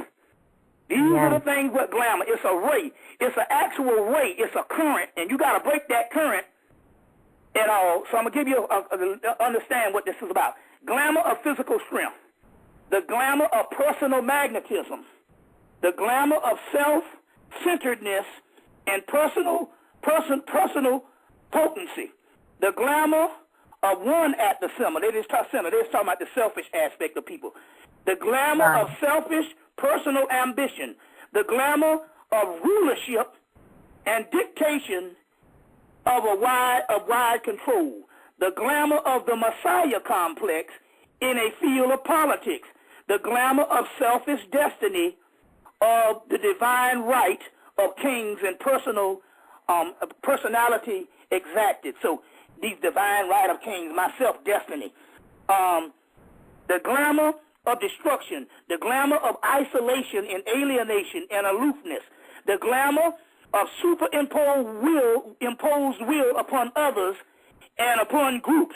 Get out of them groups because the people, those group leaders are in a state of glamour, that they even got to have you follow them. The glamour of love, the glamour of the love of being loved. I just want to be loved. That's a glamour. I just want to be loved. The glamour, you see, the glamour of popularity. The glamour of personal wisdom. The glamour of selfish responsibility. The glamour to complete and complete an understanding which negates the right of action. The glamour of self-pity, a basic glamour that is a race. Self-pity is a glamour. The glamour of Messiah complex in the world of religion and the world of need. The glamour of fear based on undue sensitivity. The glamour of self-sacrifice. The glamour of selfishness and unselfishness. Oh, I'm going to give to the people. I'm going to give to the people. My people, that's glamour too. The glamour of self-satisfaction. The glamour of self-service. The glamour of self-service. I mean, it's some glamour of war. It just goes on and on and on. And this basically is the basic functions of psychological behavior of the people. And you are creating all of this stuff through the glamour and what you've been programmed. And basically, you can go inside and you can create the world that you want, because guess what? The physical world, the world that we think is really not here. It's just being created by an illusion, by glamour. Yes. You all right? Yes, Hello? yes, we are with you. We are with you, Brother Bobby. You can't hear me? Yes. Yes. Okay. Now, let me go into what's our time looking like? Oh, our time is still looking good. Let me take a look here. We still have about an hour and 14 minutes to go. So, right. Okay. Remember, go see the movie Alice in Wonderland. Because in the movie Alice in Wonderland, that's what she had to do.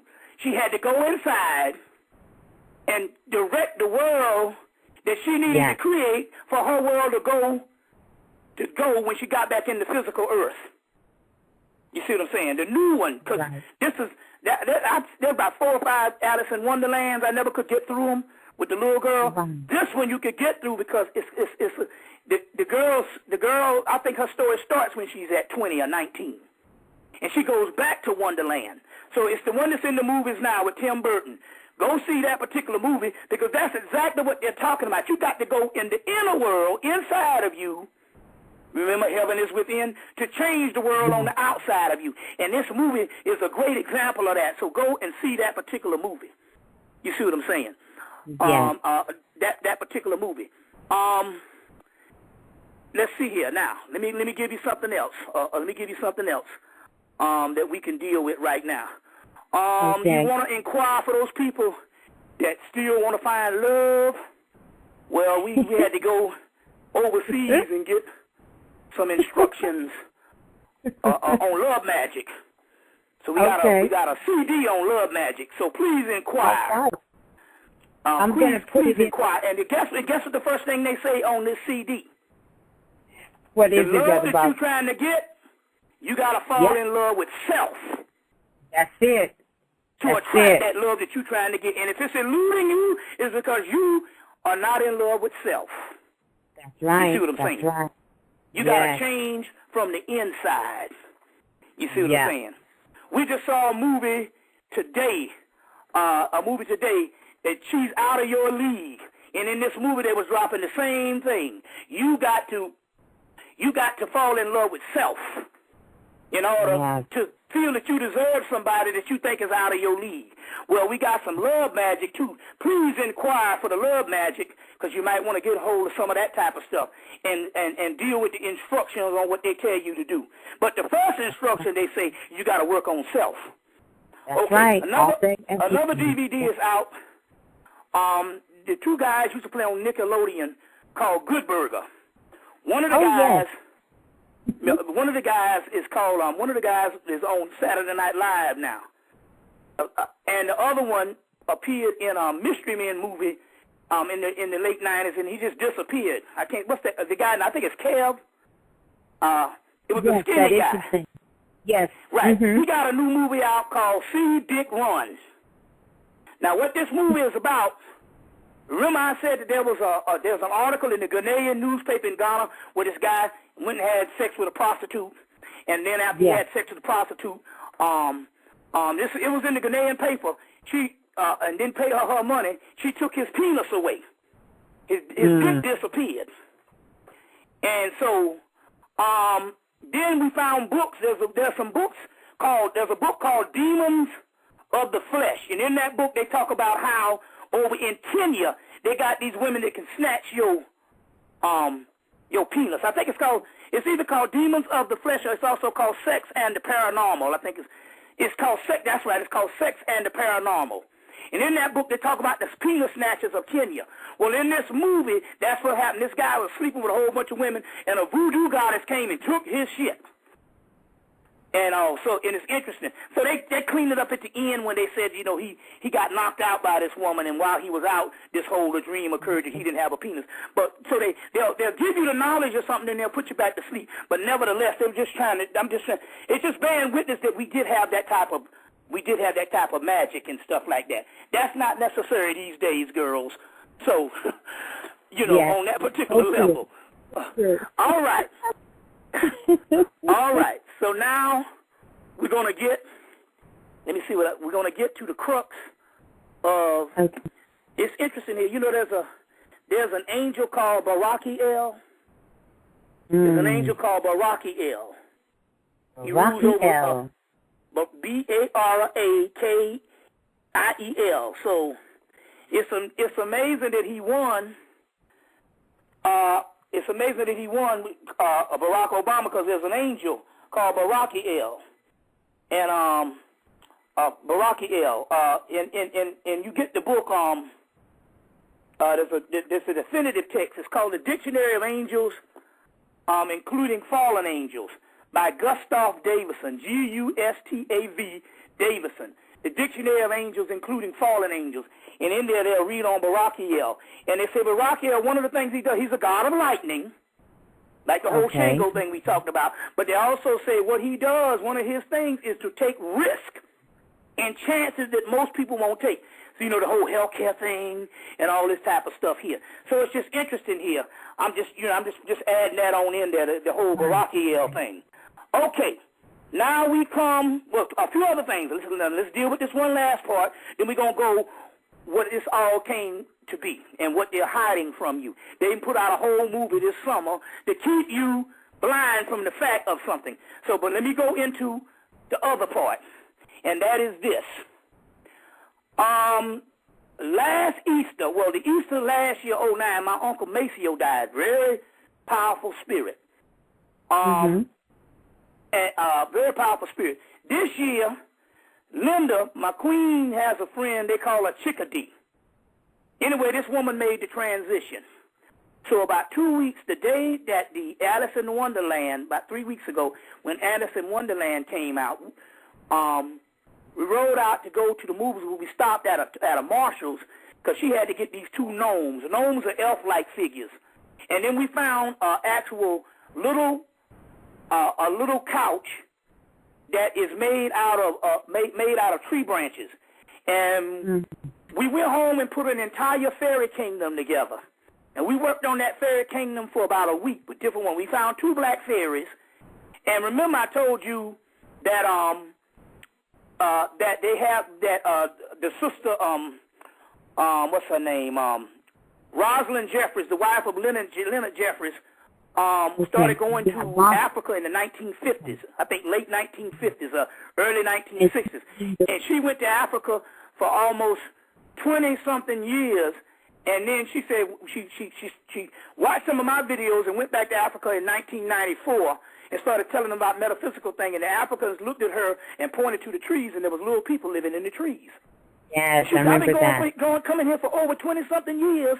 No, over 30 years. So I've been coming for here over 30 years, and you never showed me shit. They say you never asked. It was also to say, you know, we don't like to scare you all if you don't ask those things. But there was little fairy people in the trees. And recently, I told you about a sister named Aviva went over, and little fairy, she moved back to Africa, and the fairies came in her room and told her to go back to America. Wow. And another sister that used to have a blog talk radio out in L.A., she went and she saw the fairy people, and they told her about a book, and they called the Kawi. The Kawi. So this Chickadee woman died, and so what happened was, so what happened when you look at this Arabello, when you get this information on Arabello, the one that did it, you get rich quick, he looks like a fairy. But but when Chickadee died, Linda said I believe she was a fairy. And then we figured it out that it was her that came through and had us build that kingdom The fairy, so when she died on Easter, she could come through. So that fairy energy is here. That fairy energy is here, and that is nothing but the ancestral energy. The ancestral energy. So I want you to get a book and start studying the fairy. And they are the gods of nature. You want, huh? Yeah, well, I want to get a book. There's a book called The Enchantment of the Fairy Realm. The Enchantment of the Fairy Realm by Ted Andrews. Ted Andrews is another guy that did the book Animal Wise and Animal Speaks, and he just made the transition. It's called Enchantment of the Fairy Realm, and it says Communicate with the Nature Spirits in Elemental by Ted Andrews, Enchantment of the Fairy Realm. Now, there's a movie that you can find if you can get on Turner Classic Movies that came out in 1946, and it's dropping on the fairy realm, and it's called The Three Wise Fools. The Three Wise Fools. If you can't get it, just inquire when you call the number, and we'll see what the deal is. It's a black and white movie, but they're dealing with the fairy realm. Okay, and the innocence. Okay. Innocence. You got to become innocent like a child. Yes. And that's to tap in. Now, and also now, the ultimate fairy movie is also called The Spiderwick Chronicles. The Spiderwick Chronicles. They ain't yet brought that on cable.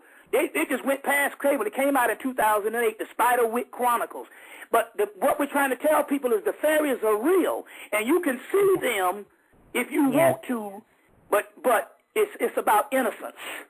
It's about innocence. Now, let me get into what all of this Haitian stuff has come into being, come to be.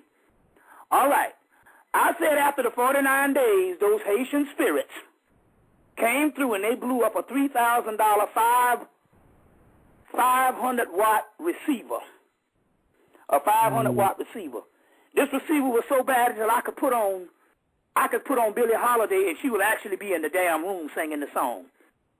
And that is the reason why they don't let this kind of stuff come. Remember, brothers used to go in the army back in the 70s. Brothers used to go in the army to get their receivers. Because what it is they don't let the real receivers come in this country. The real receivers are amplifiers. They'll tell you it's 100 watts. They're only 30 watts. They only allow 30 watts. They tell the people in America, you got a 100-watt amp, that's only 30 watts. You got to go outside of the country to get the real deal and stuff like that. So, and it's because they're trying to stop the inner ear melanin. The inner ear melanin. So now, when these spirits came in and blew up, that they was trying to send a message. First of all, what happened was, during the 49 days, after the 49 days, every Monday morning or Tuesday morning, they would have a loud explosion here in Atlanta. A loud explosion.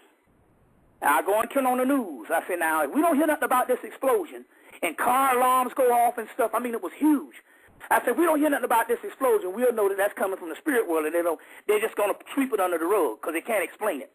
And one day we caught one of the newscasters saying there was an explosion this morning, but didn't hear no more about it or something, and they must have stopped her. And this went on for a couple of weeks. This was right at the time of the 49 days, after the 49 days was over and all. So that's the time they came in, had an explosion one morning. About 12 o'clock, they blew up my system. Now, let me go into what all this is about.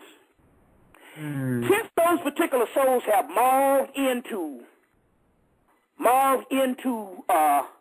gods, energies, frequencies, let me explain this on what's going on. And we get ready to break an age-old mystery that they don't want you to know. This summer, they came out with a movie called The Fourth Kind. A movie called The Fourth Kind. It's supposed to be about experiments that actually happened in Alaska during the 2000s, where people were abducted and went crazy and killed themselves and started hearing this alien language that they had to call him a black man who was an expert on Sumerian languages. Now, this is a true story that they put out. It was a true story. You can get the DVD now. It's called The Fourth Time with Mila Jovovich.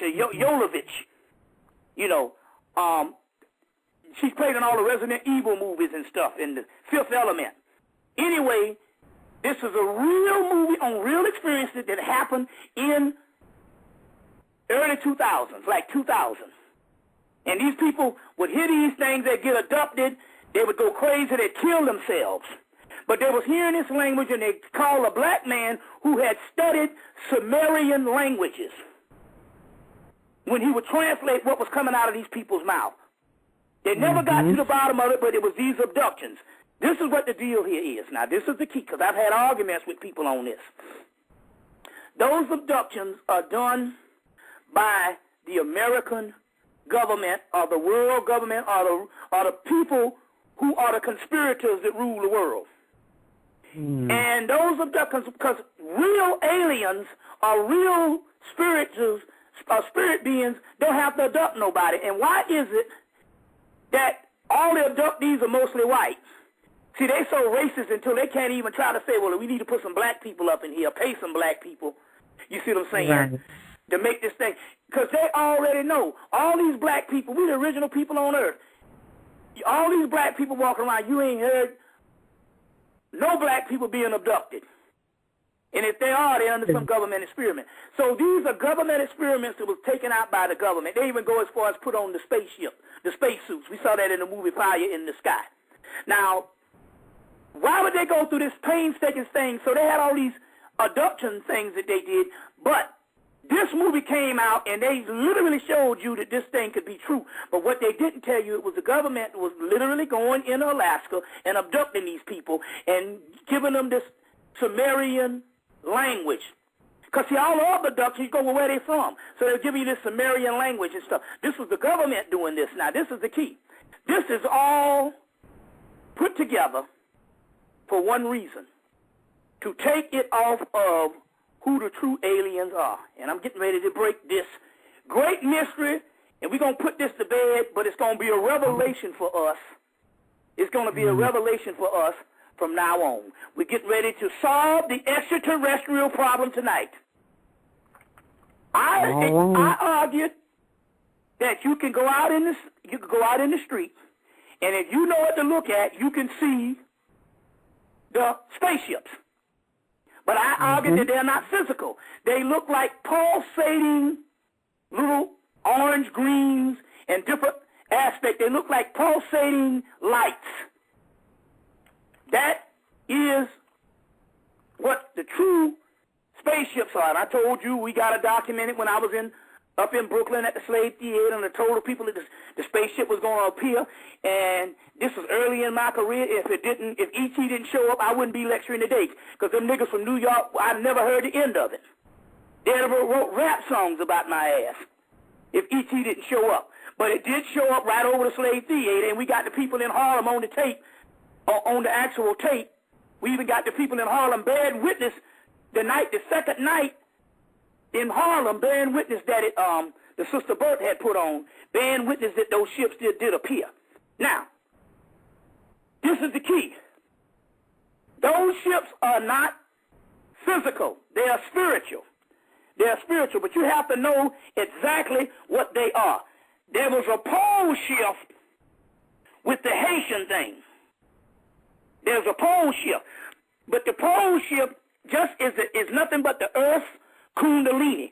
Just as there's a pole shift that is the Earth's Kundalini, there's a pole shift in us, a Kundalini shift in us. Is a Kundalini shift in us. Now, then, what are the UFOs? When the pole shift happened, there was a resurrection of the Haitian spirits, and they had a conversion of those spirits with the God spirits.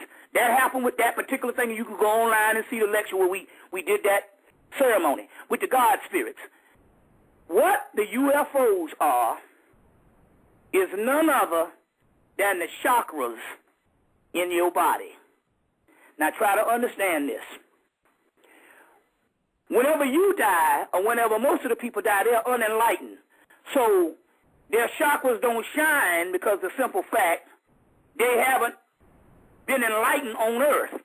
When you get to a certain level of enlightenment, you radiate and you pulsate. As a matter of fact, I'll guarantee you this right now, if you could lay down real quiet, some of the people that's been in this for a minute, and you could hear a rotation in your chest.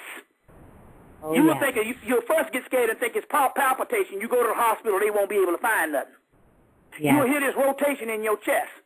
These are the actual chakra system. Now, let's say a person as myself that has given up career and given up everything to know the universe and to know everything that I can finally know, run after this particular knowledge, and became enlightened in my lifetime.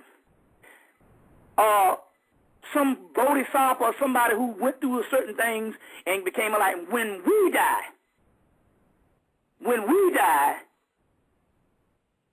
you can go outside and see a pulsating chakra. The chakra systems in our body are none other than those spaceships out there.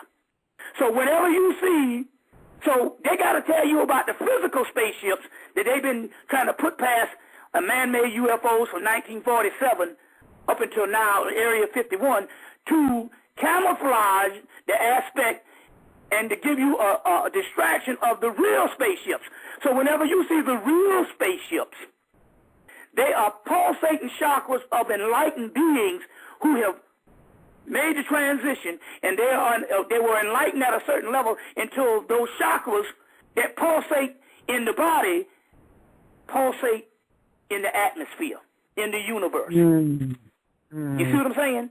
So the ascended masters are nothing but the chakras that they call UFOs. Or let's put it this way, the UFOs that the people see strange lights in the skies is nothing but the pulsating chakras of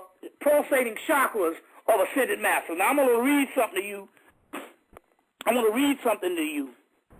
Okay. Right quick. You got Aleister Crowley, the great occultist, died in 1947.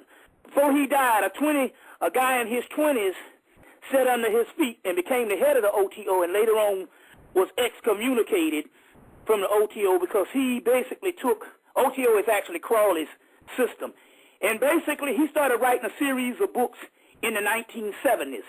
The first book from the 1970s is called Magical Revival.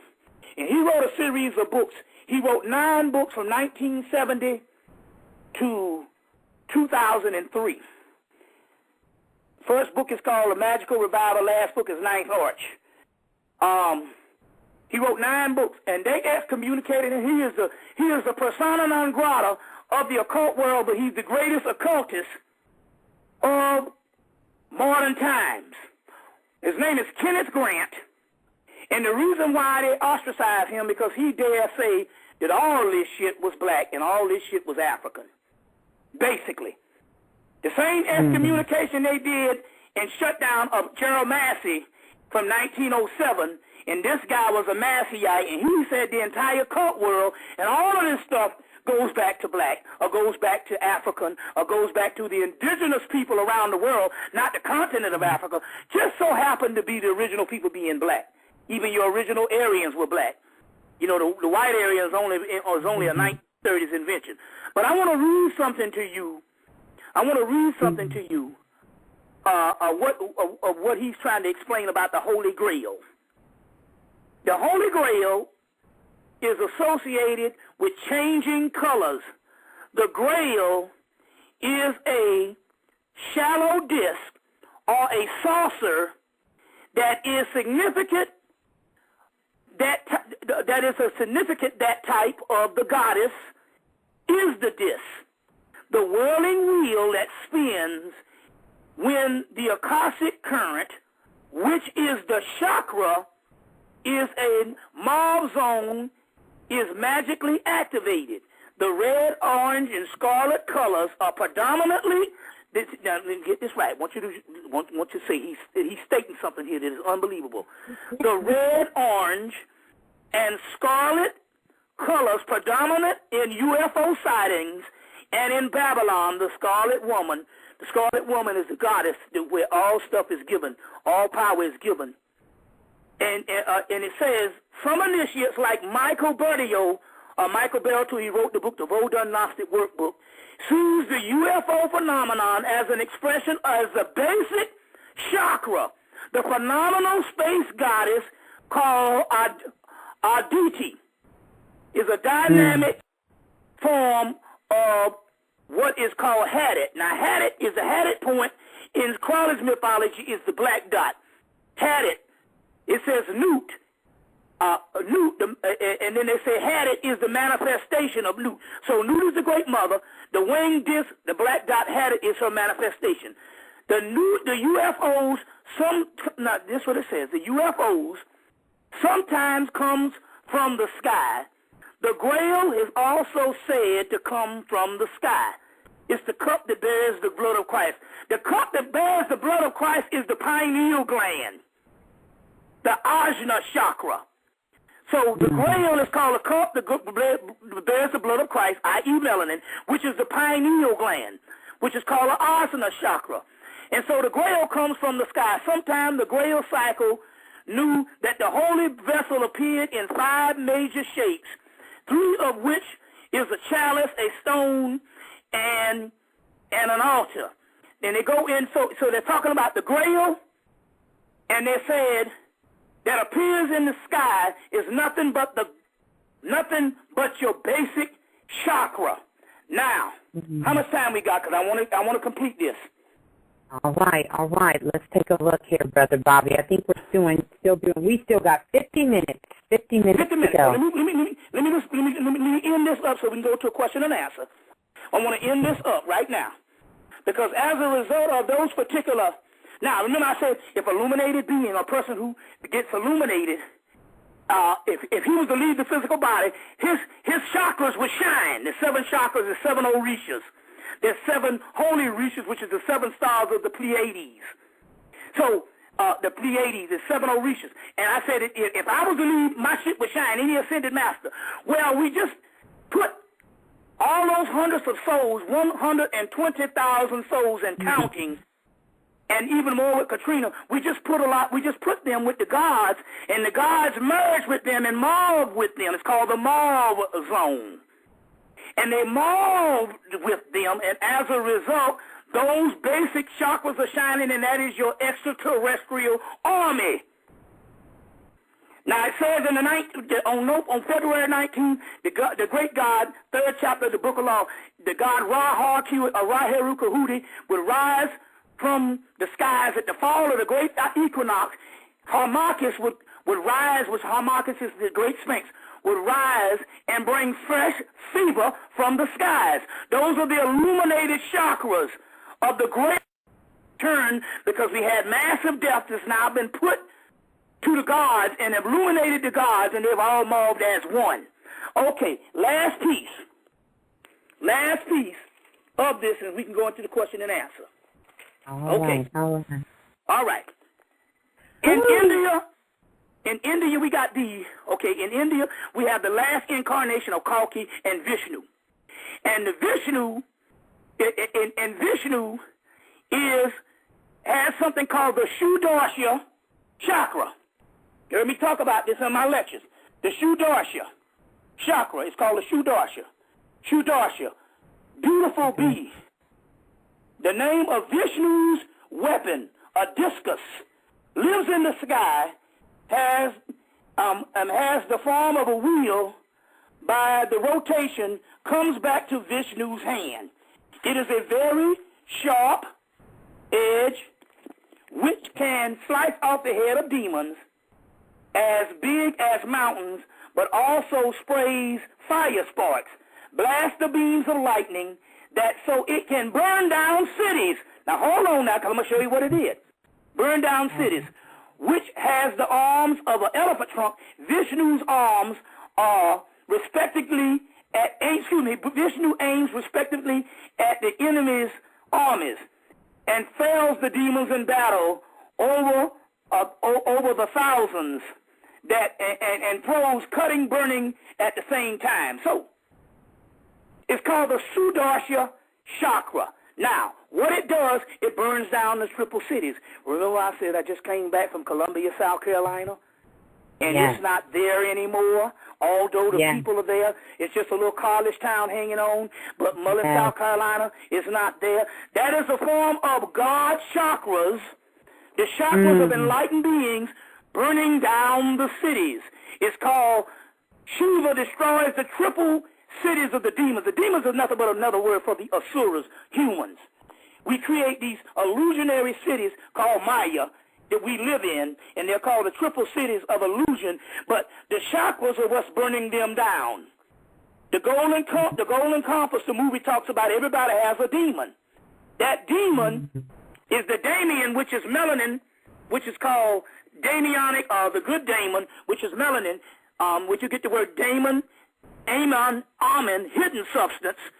But those daemons are nothing but the chakra systems inside of us. Now, remember, we got 160 chakras.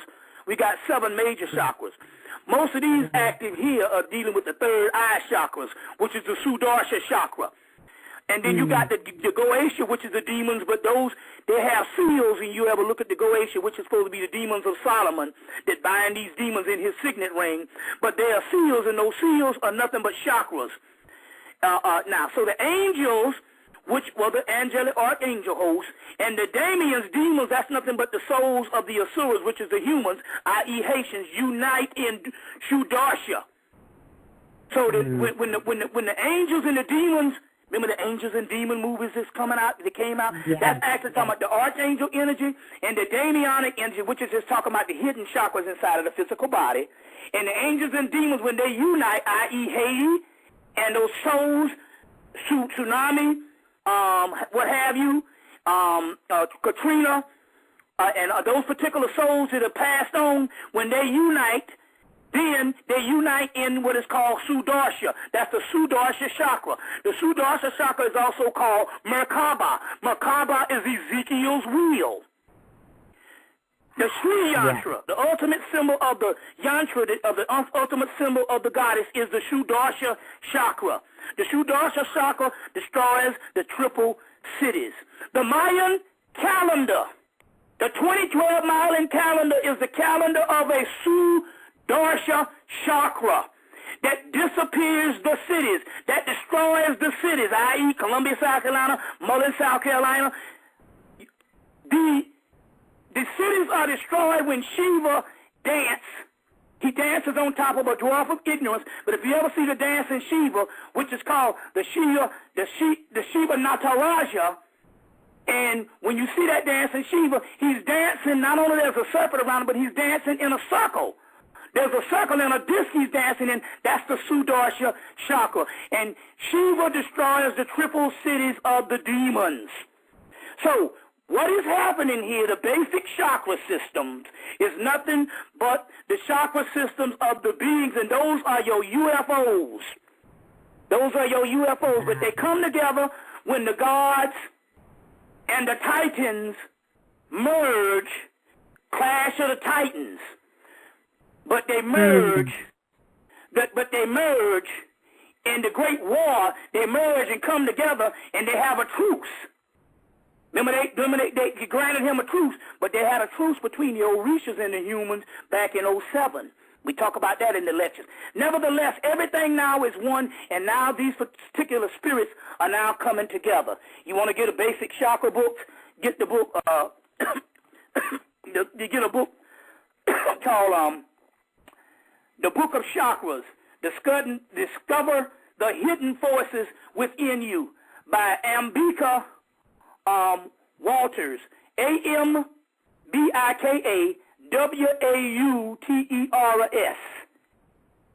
The Book of the Chakras. Another book is called The Wheel of Life. It might be changed to a new book, but The Wheels of Life by Anodea Judith. ANODEA Judith. JUDITH. So this particular thing, the extraterrestrials are here. They are now being empowered. The whole angel and all of that type of stuff. But what you don't realize is it's going on inside of you. Your extraterrestrials is your 7 major chakras and your 160 chakras all together. And this is what is going down. Let's go to some question and answers. All right, all right. Listen so that Mayan calendar? Yes. Right. Mayan calendar, that's the chakra. You see that round Mayan calendar? That's the end chakra. You had a earthquake in Haiti on the 12th of January. You had an aftershock on the 20th of January. 2012. That's right. 20 damn 12. That's right. That's This right. shit is happening now, which I've been telling people for years. Wow. So now, so let's go into a question and answer. But before we do that, let's put this one thing up again to get the stimulus package and get the other items I have talked about tonight, as well as the videos, the CDs, the picture package. You all really need to get up on that one and put those pictures in your house. Call that number 678-358-1055. 678-358-1055. Let's go to a question and answer. All right. Listen up, everyone. I do want to remind you why I have your attention here really quick. We're going to go to question and answer. I'll put the number up for Brother Bobby Hemmitt for the picture package, DVD, CD, 678-358-1055. For those of you who are also trying to get the herb packs from Brother Panic, make sure you email him at panicpack, spelled P-A-C-K, at hotmail.com, and get you that panic pack to open up the pineal gland. Lots of information that Brother Bobby is dropping. Make sure we have 40 minutes here left to go in the forum. Brother Bobby, definitely would love to have you come back to do another part to this. We're going to have Brother Panic follow us up on Friday night to continue. We'll close out with that. Now, if you're on the phone line, please press 1 if you have a question. Make sure your computer speakers are off, and we're going to go to this. Make your questions quick so we can get to it. All right, calling in on line number 39, calling in from area code 813. You're live in a remix. Please tell us who you are and where you're calling from. This is Ramses from Tampa, Florida. All right, Robbie, you got a question for Brother Bobby? Yes, I totally agree with what he was saying about the UFO thing. I've done some research on the whole thing. Okay, brother, you got a question. We got about 40 minutes. Come with your question so we can try to get to everybody. I have a question. I have a question on what does he think about the teacher, Dr. Malachi Z. What's his outlook? Dr. York, he taught people that normally wouldn't get access to that particular information. He did do that. You see, C. Freeman L. say when people are in certain organizations and stuff, it's because they're supposed to be in those particular organizations. And he did his particular job, and as a result of him doing his job, he left. Not in a spaceship, but he just basically left so that the people could get on with being the gods. And he as much as told people this in 1999 in a conversation at the Omni Hotel. He says, time for you all to become gods. So basically that's that. That's that. But as far as him going to the planet Ritz, no, he didn't do that. He's in a maximum security prison. And you know the rest of that, so. Yeah. All right. Thank you for calling in. Yeah. All right. We're going to go to the next caller calling in from on line number 443. Calling in on line area code 443. You're live in the remix.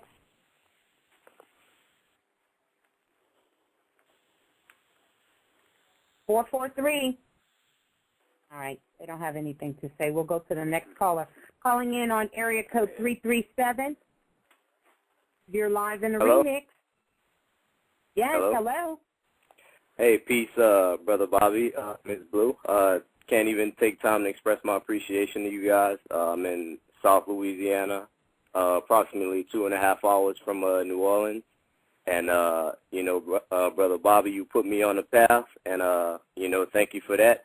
My question is, I just want to know, with the powers that be, with duality in mind, how do you think the powers that be are going to manipulate their technologies to, as far as UFOs and things, because with my research, I'm aware that, they have some sort of access to these technologies to manipulate us as the people, to get us, caught up in the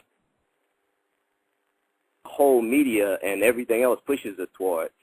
How do you think they're going to use that against us, or what is your take on that, brother? Brother Bobby? Let me make sure Brother Bobby is still with us. Hold on. Hello, can you hear me? Yes, sir. Yeah, Can you we hear can me? hear you now. We can hear you now, Brother Bobby. Okay, this is what's going on. The only thing that they're caught up in is this. For the mere fact that you are focusing on them, they have already won the war. You're supposed to be about your agenda and what you're getting into, and you worried about some damn people that are weak. They don't even have, have no fucking technology but some old round airplanes. They don't have no UFO. They got some round airplanes. They've been abducting people and shitting people for the last 60-something years. But they don't have no technology. We give them more power than they have, and the power that they have is you so busy looking for their agenda on what they're going to do, and you ain't, and that's why I have to come on and explain what our agenda is. You're not tapped in because they've given us an agenda of fear. Fuck dealing with them in that fear of what they're going to do, because you never know what they're going to do. But then again, on the other hand, you are the gods. What is your agenda? So what they do here is they take us out of our agenda by making you focus on fear, on what they're going to do next. Who gives a fuck? Whatever they do, they've already done it to us, and we didn't even know about it. The point I'm trying to make here is we have an agenda. The agenda that we're talking about tonight, that's our agenda. Damn them and what they're going to do. If you focus on that, just like they say, when I said it first, I say you create. Can you still hear me? Yes. Hello? Yes. I say you create the world around you. Well, that's what you do. Right. They give you all of this fear, and you create the world around you, because now you looking next for what the fuck they going to do. And they ain't going to do shit. They waiting on us. From now on, y'all need to get out all that conspiracy shit. They don't have no power. But the problem here is that you all are mistaking that for knowledge. What the government going to do? Fuck the government. This is what the gods are doing. We are gods now. The shit done shifted. We done gone to a whole nother level. We still worrying about them motherfuckers. You see what I'm saying? And that's when we give them the power, because we create their existence and their stability to still reign through our fears. You see what I'm saying? So that shouldn't even enter into our discussion no more about a fucking government and what the hell they gonna do. Like the guy that wrote the Voodoo Gnostic workbook say, they have their job and they got their work and we got ours. Now you gotta find out what our work is, and damn that old shit. I don't give a fuck what they do, because whatever they do, it can't stop this. Because this world is going on. And we just talked about how this was an illusionary world, so who gives a damn? Even if they kill 1 million of us, they're not killing us, they're freeing us. So, but the point about it is we got to tap into the energy on what we are doing. And damn the fucking government. Don't ask me no more motherfucking questions about no fucking bullshit-ass government that's weak, that we create based on our fears. We're talking, and I'm not talking to you personally, brother. Don't get me wrong. I'm not going off on you. What I'm trying to say here is at this particular time, we are rising. They don't have no power over us, only the power that we give them by creating their rule over us from the inside out. We create that shit. That's what we're talking about. We got to get rid of this illusion, this glamour. If anybody want to see what's going on, there's a book it's called The Revelation of St. John, The Path to the Soul Initiation. And in that book, it's called Revelation of St. John, Path to the Soul Initiation, by Zachary F. Lansdowne, Lansodowne, Lansodowne,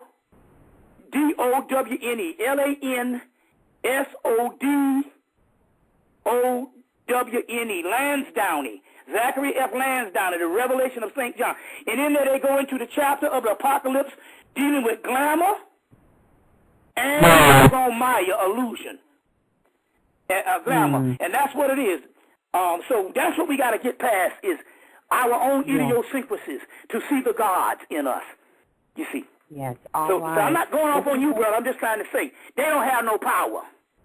And this is, and now we're talking about the return of the gods. Damn what they gonna do. They can't do shit. Right. Only thing they could do was to give us a Barack Obama. You see what I'm saying? So we can focus on him not giving us nothing, because that ain't his job to give us nothing. His job was to herald the coming of the rise of the gods, and he did that on damn Inauguration Day. But the rest of this stuff here is, damn the government, they don't have no power. We're talking about a whole other realm here, and they don't even belong to it, don't even know what's going on, and can't do shit about it. You see? Yes. So give me some questions. Next call. All right. Going to the next caller calling in from 402. You are live in the remix.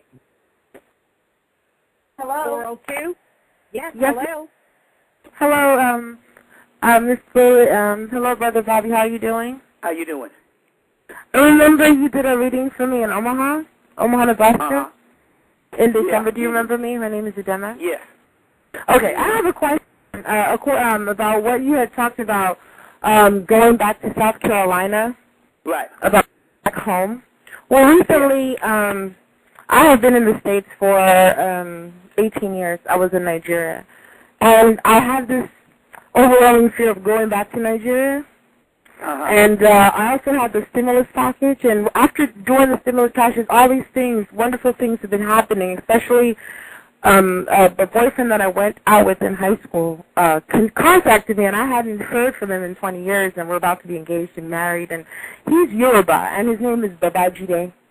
And that's just, yeah. And I haven't, ever since I've been in the States, I've not had any, like, real relationship until after I left Nigeria. And I always question why I came, and I've gone through so many stages in my life and, I guess, initiations to the point where I'm so much different now than when I left. So that was the one question I had about going back. And, I mean, I have this feeling that, you still haven't phrased the question. What is the question? What's the final question? What's the question you want me to answer for you? If I go is it okay to go back? Yeah. The holy ground is where you stand. As long as you know that you are the God within, you can go around the planet. Because it's not the outside. That's an illusion.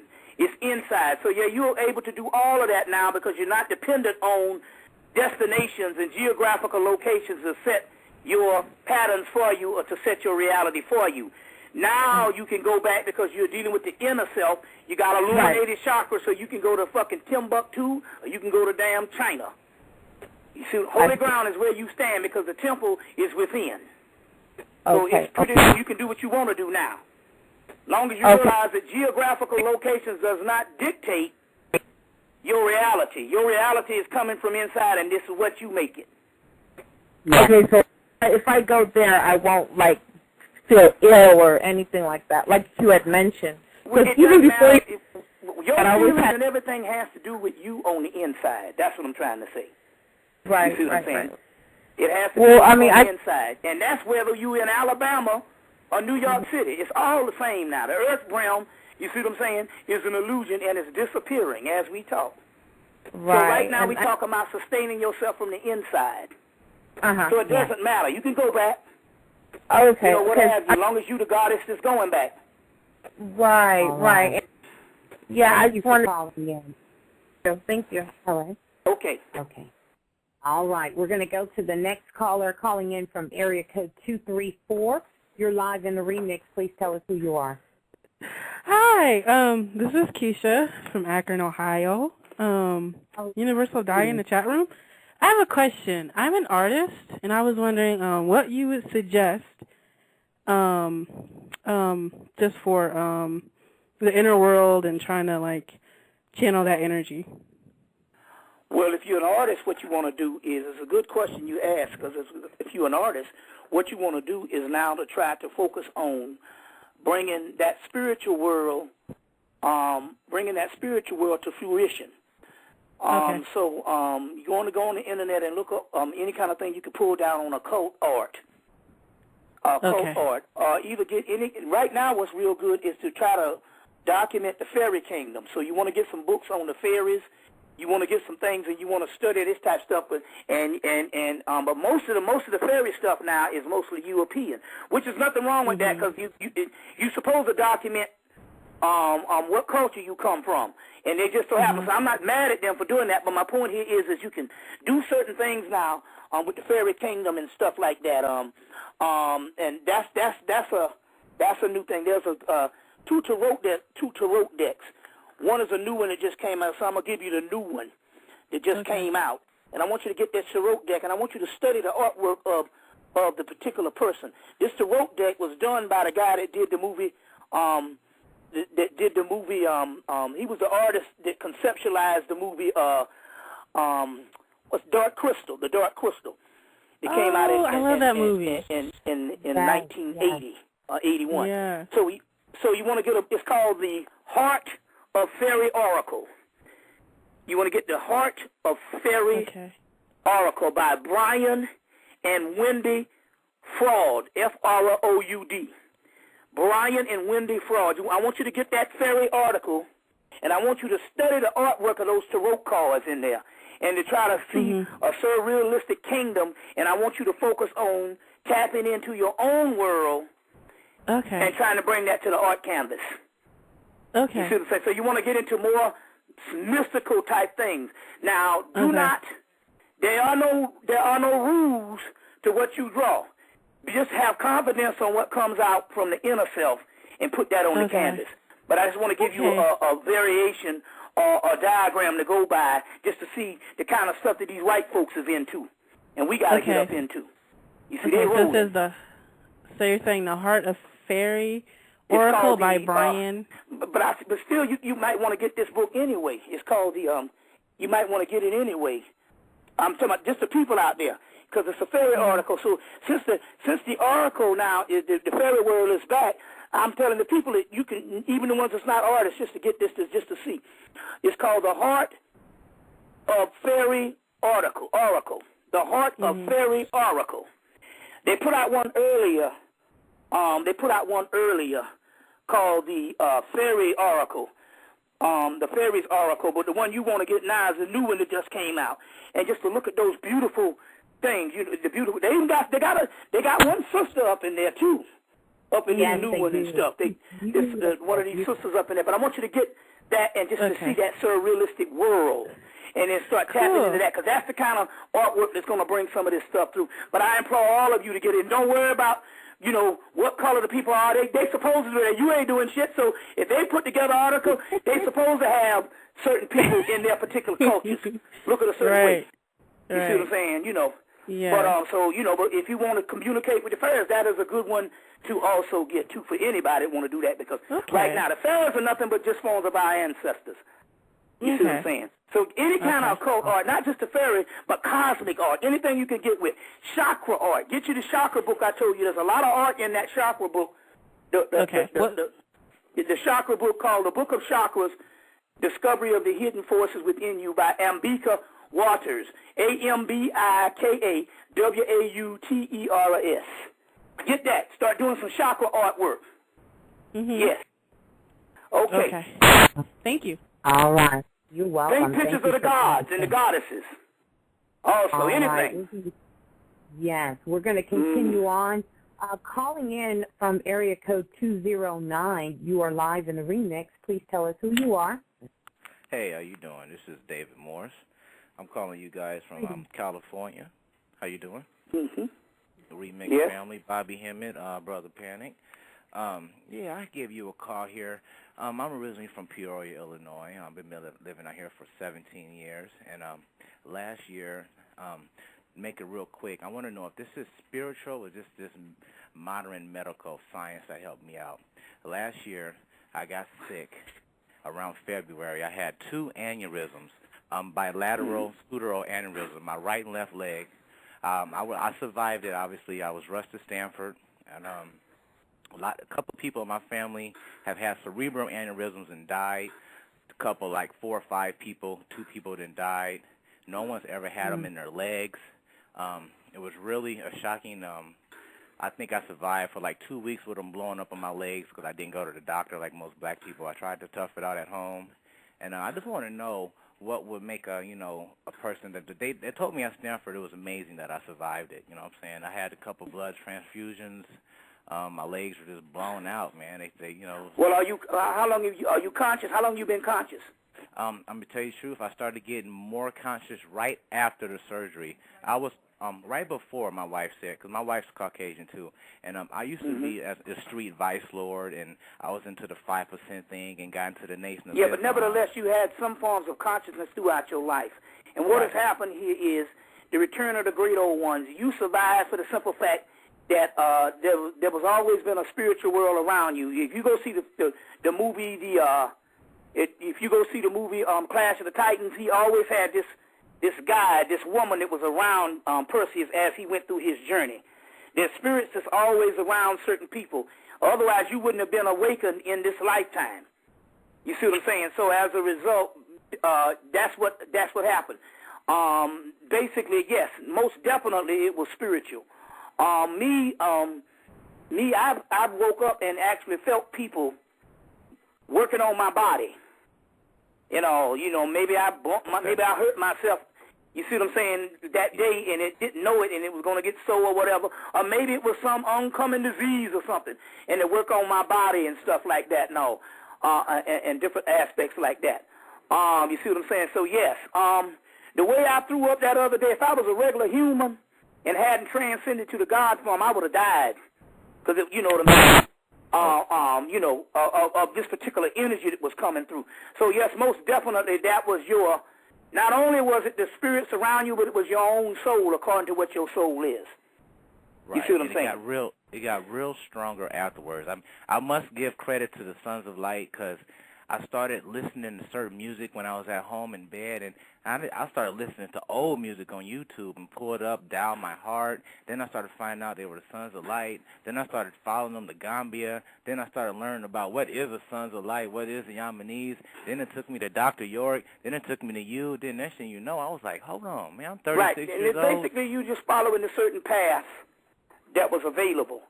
But it was your soul, you see what I'm saying, that was actually doing it because it was at that particular at that particular time. Don't even worry about the European. You married to the European. I found out one thing. It's just like when Minnie Riperton came through. She said, I married this guy, Richard Rudolph, because he could open doors for me. So certain things put certain people in your path to do something. So that had nothing to do with it. You know what I'm saying? Certain things, you are with who you're supposed to be with. You see what I'm saying? Okay. So don't look at that as an indication of you not being conscious or what have you. You see what I'm saying? Certain things down here work themselves out. You see what I'm saying? But yes, if you weren't the soul that incarnated down here to have this experience, you would have been out of here. So it was definitely that. Yes. All right. All right. Well, we're going to continue on here. Let's get to the next caller. Calling in, it looks like on, wow, so many of you guys. Let's see. Let's see. Calling in from area code 347. You are live in the remix. Hello? Yes, greetings. Mm-hmm. Hi, I'm Simone. How you doing, Bobby and Miss Blue? How you doing? How are you? Yes, I'm Queen of Swords, Facebook also. I wanted to know, I noticed that lately I have a lot of energy. I can't sleep, and even when I do sleep for 2 or 3 hours, I still have a lot of energy. Like, I noticed that's been going on lately. It's like I could sleep for 3 hours and still have a lot of energy. Right. Yeah. Mm-hmm. That's Kundalini energy. Okay. Kundalini energy keep you up. Mine was so bad recently. Yeah. I just started going back to sleep. But I still don't go to sleep till 3 o'clock, sometimes 4. But it had gotten so bad that I wasn't going till I had to take 3 sips of liquor and then down that shit with some Budweiser or some shit, just so I can go to sleep. That's how powerful the energy was. You see what I'm saying? But that's Kundalini energy. That's Kundalini energy. A lot of people have said that when they ordered the purple disc from the stimulus package, that they had they had a whole lot of energy and the power. What you don't realize is that's actually Kundalini energy that they're experiencing with the purple disc. And it does the same thing. But even without the purple disc, that is none other than the Kundalini energy. And there's a book out you need to get on that purple disc. And the people that don't, you're going to have, the purple disc comes with the stimulus package. People don't have it, but the people who do have it, to get further information on the disc that you're wearing around you, you want to get a book called Tachyon Energy. Tachyon Energy, Tachyon, Tachyon, Tachyon Energy, A New Paradigm in Holistic Healing by David Wagner and Gabrielle, Gabriel, Cousins, Cousens, MD. David Wagner and Gabrielle Cousins. It's called Tachyon Energy. You go online and order this particular book. It is out of this world. But one of the main things they talk about is the Kundalini energy. So even without that, that's what that is, that you can't get to sleep. It's your Kundalini energy is rising. The Earth's Kundalini energy is risen. And because of these souls now have risen with those gods, their Kundalini energy is permeating, which is also what you're also feeling. And all of this is the 2012 chakra. Yes. All right. And the chakras line up with the Kundalini. So it's your own God force coming into being. Tachyon Energy by David Wagner and Gabrielle Cousins. Get the book. All right. On the purple disc. On the purple disc. We're going to continue on with more questions. We have about 16 minutes left to go in the forum. Calling in from area code 520. You are live in the remix. Please tell us who you are. Peace, y'all. This is Oluwa Coyote in Tucson, Arizona. And just to, go off of what you just said, Bobby, I want people to know that, when that Kundalini energy rises, don't be scared of it.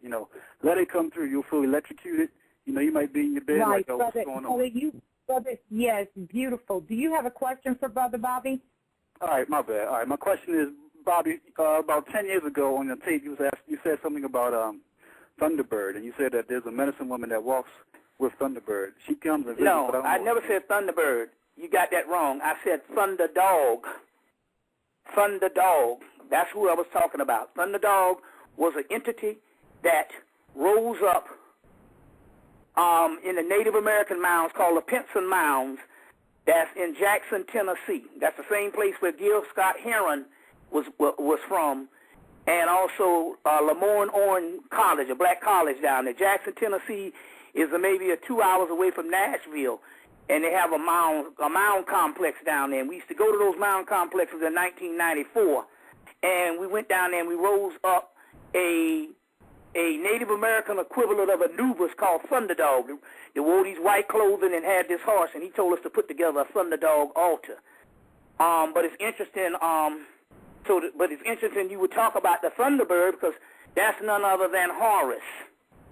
That's none other than a Native American form of Horus. Native American form of Horus, and there's plenty of stuff on the internet based on that. But the one and I don't know whether I mispronounced it in the lecture, but I talk about Thunderdog. I even got a tape called Thunderdog in the Motor City. So Thunderdog is a Native American deity. That we talk about, and I used to talk about in the 90s, and that was the one I was connected to. So what's is there a medicine woman along with that walks with him that you said? Probably so. You called one time. You thinking it had something to do with your wife?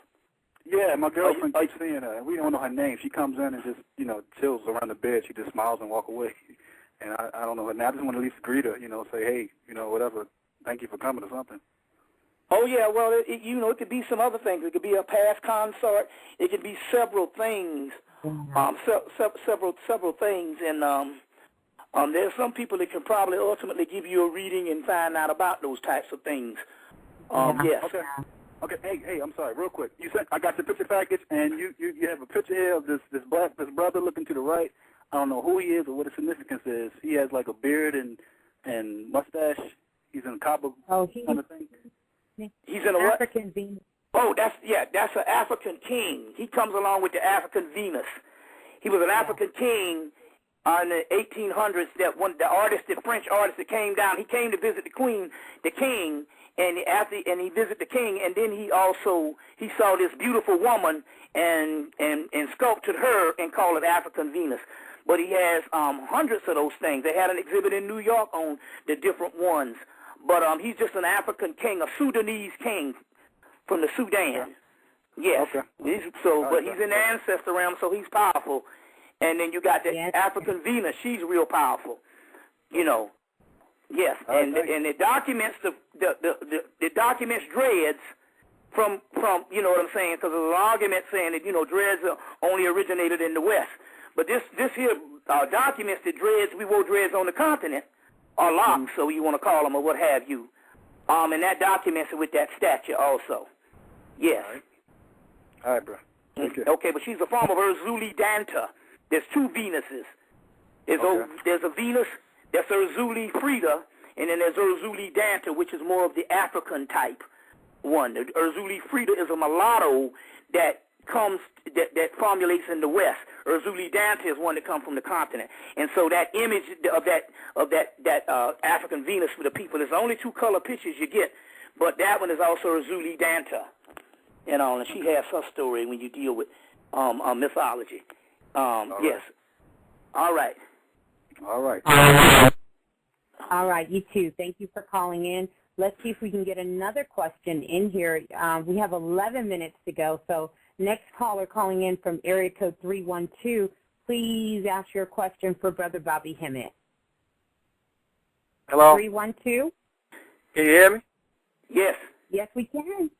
Yeah, all right. You know, people be talking about all this 2012 and shit. Like, I don't really think they understand what's going on, and I'm really tired of them asking them questions. I want to know as far as, like, the solar system is concerned, because we got Kundalini as far as the other planets is, like, heating up also. Is this just for the solar system, or is it going for the whole universe? No, this is the whole universe. That's what I thought. And what about the Olmecs? Like, they talk about, I'm trying to find information on the Olmecs, and it's, like, very little information. You know what I'm saying? You got anything, you know what I'm saying, further? There's one book that came out recently on them, but I'm going to tell you what the Olmecs are. The Olmecs existed in a time when it was, they were actually, whoever built those heads, those Olmecs were the gods. They were a deity system. They were a deity system. And so there's only one way to do it. That means that the information about them was oral and never was translated into text. Just like that Apanuk, that 3-headed lion deity, was oral and was never translated into text, the one that was in Nubia that I talked about earlier. Well, what you have to do with that, if you want to find out more about them, you have to go through the channel realm of the Akashic records.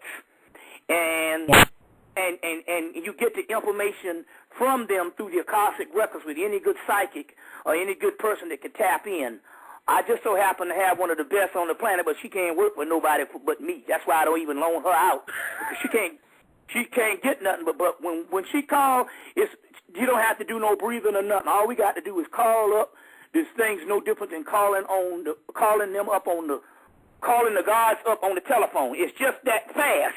They're right there with it. But the only thing about it here, it was a relationship that was made for me with her, because she can't do that for nobody else and stuff. Okay. You see what I'm saying? So what you want to do is find you a good one and tap in. And this is a good question you had to come up, because this is a way that we can find out things about our people. There's more than one way. We don't have to have written text, all this stuff. Nothing is never destroyed. There's whole libraries and Akashic records we can tap into. So what you want to do is go to the Akashic realm. You might be able to do it yourself. Go in and have confidence on what is coming to you, and it'll come to you like thoughts. It might not be voices at first. It'll come like thoughts, and they can channel the information and the history for you. People do it every day.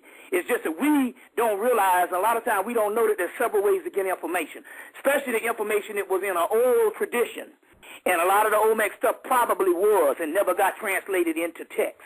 So you do it that way, but nothing is truly lost. There is ways to do it. You just have to go to the psychic realm. Hello? Yeah, I'm here. Hello? I'm here. Yeah, so that's okay, so about, we got trapped in a physical entity, right? You got any books on that as far as, like, when we get trapped and, like, the people, you know what I'm saying, that came, you know what I'm saying, when we came down here? Stuff. There's so much information, dang. Because, they left, right? Huh? I said they left, you know what I'm saying? They didn't leave. They left. They right. left. They're inside of your body. That's where they are. They didn't leave. We got trapped into the physical, and our egos developed, and we started thinking that we were real, while our souls were those gods that got trapped in the physical. So is that what all this is about there? So we come in, right, no, I ain't on that, but I'm saying, so. Your soul used to be this entity, this God. Right. And it got trapped into a physical realm and went to sleep, and therefore your ego, or the person you think you are, took over and started running things. But the thing you think that left, it didn't left. It's on the inside of you. That's the chakras I was talking about. And that's what. And so so it's coming back. Then that's what all this shit is about, right? That's why you having this conversation with me tonight. It's back. Otherwise, you wouldn't be having this conversation. You'd be like, Jesus is the answer. What a friend we have in Jesus. You'd be doing some of that shit. Right. You see, so it's back. Yes. All right. But get a book called Universe, Earth, and Man. Universe, Earth, and Man by Rudolf Steiner. And he goes into some of those things on how those vibratory rates fell. Universe, Earth, and Man by Rudolf Steiner, and also get his book Cosmic Memory. Now, he's German, so you have to take your time to read him, because he's a hard read because he's German, you know, and stuff like that. Well, he was German. He died in the 30s. But you want to get the book by Rudolf Steiner, Universe, Earth, and Man. You want to get one, Cosmic Memory by him, and that'll go into some of that Atlantean period stuff on how we fell and you know, into this particular predicament. Yes. But the 2012 thing is now. It is a cycle more than it is a date. The date is the artificial thing. You see, it is now. It's happening now as we speak. This is a 2012 event that we are having tonight. Yes, it is. Well, Brother Bobby, we have 5 minutes left to go in the forum. I definitely want to invite you to come back. You're always welcome here to come share on the Remix Family. And just go ahead. I was going to let you kind of sum it up to know what we're going to be moving into to continue this. With the gods are here. You got to pay attention to those chakras. I want you to get that Revelation book. And it's a step-by-step guide, Revelation of St. John by Zachary F. Lansdowne. And that particular book, understanding the periods of apocalypse, Kundalini rising, it talks about the glamour, the Maya, and it talks about all these particular things, the union with the soul. It is an excellent read. I want you to get that. And, you know, and just get a diary and just start jotting down the smaller things that you might think, and that world will appear before you. You see. Are we still on? Yes, Hello? we are. Yes. We're still here, Brother Bobby.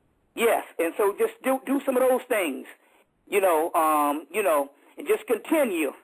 I mean, it's there. You just got to pay attention to it and stop looking for it to come. It is already here, and it's going to start accelerating, especially when you put your mind to it. But right now, you can put your mind to creating what you want in your everyday life, because that's the way the power and the Kundalini energy is so powerful in us now, until you create what you want around you. So, like I said, if you want to get the stimulus packages, you want to get the picture packet, which we're really pushing, the stimulus package, which is doing wonders, and some of those other things I mentioned on the tape, throughout the tape, you need to call 678-358-1055 to get down with those things. Yes. Oh, yes. All right, and Linda everyone. will be standing by. So we will be standing by. It's not a number to hobnob. It's a number to get the orders and stuff like that. So you probably won't catch me in on them numbers, but you will be able to get in contact with Linda, and she can give you some of these products. Yes. Yes. Wonderful, wonderful. Making sure Remix Family, you guys do reach out so that you can get those products from Brother Bobby Hemmitt. Make sure you join us back here next week, Friday. We'll have Brother Panic coming to share some more information with us as we continue. To share in the remix. Yes. And we'll come to the resurrection of ODB. Yes. The resurrection of ODB next week, Friday. Don't forget to get your Panic Packs at panicpack@hotmail.com. Get up with Sister Rainwater and all those brothers and sisters doing great things out there. And for those of you still waiting on readings, know that I'll be getting to you soon. And peace and love to everyone. We're going to let Brother Bobby's commercial take us out of here. And Brother Bobby, again, thank you for another amazing share, God. Oh, always lovely. My last 10 years was based on all of the information. The last 5 years has been actual to living with these mugs. See what I'm saying? We got rituals for damn near anything you want to do, and we can give them to you tonight. That's our shit. It's a straight up ritual. You got to understand this thing of what you're dealing with here. Introducing the Bobby Hemmitt Angelic Stimulus Package, valued at over $2,500. It comes with a magical angelic check, also including magical 8, as well as a healing disc. Everything you need to stimulate your prosperity. Contact Bobby Hemmitt for reading. You also can purchase DVDs as well as audio CDs. Come on, family. Stop relying on the blurry, drowned-out sounds of YouTube videos and get the authentic CDs and DVDs from Bobby Hemmitt himself. All you have to do for more information is contact the Remix Radio at gmail.com or look for Bobby Hemmitt on Facebook. Yeah, this just in, family. The new contact number for Bobby Hemmitt. Bobby Hemmitt can be reached directly at area code 678-358-1055. Contact Bobby Hemmitt for your CDs, your DVDs, your angelic stimulus package, for readings, and much more. And we thank you again for being a part of the Remix family. There's a lot of spirit work.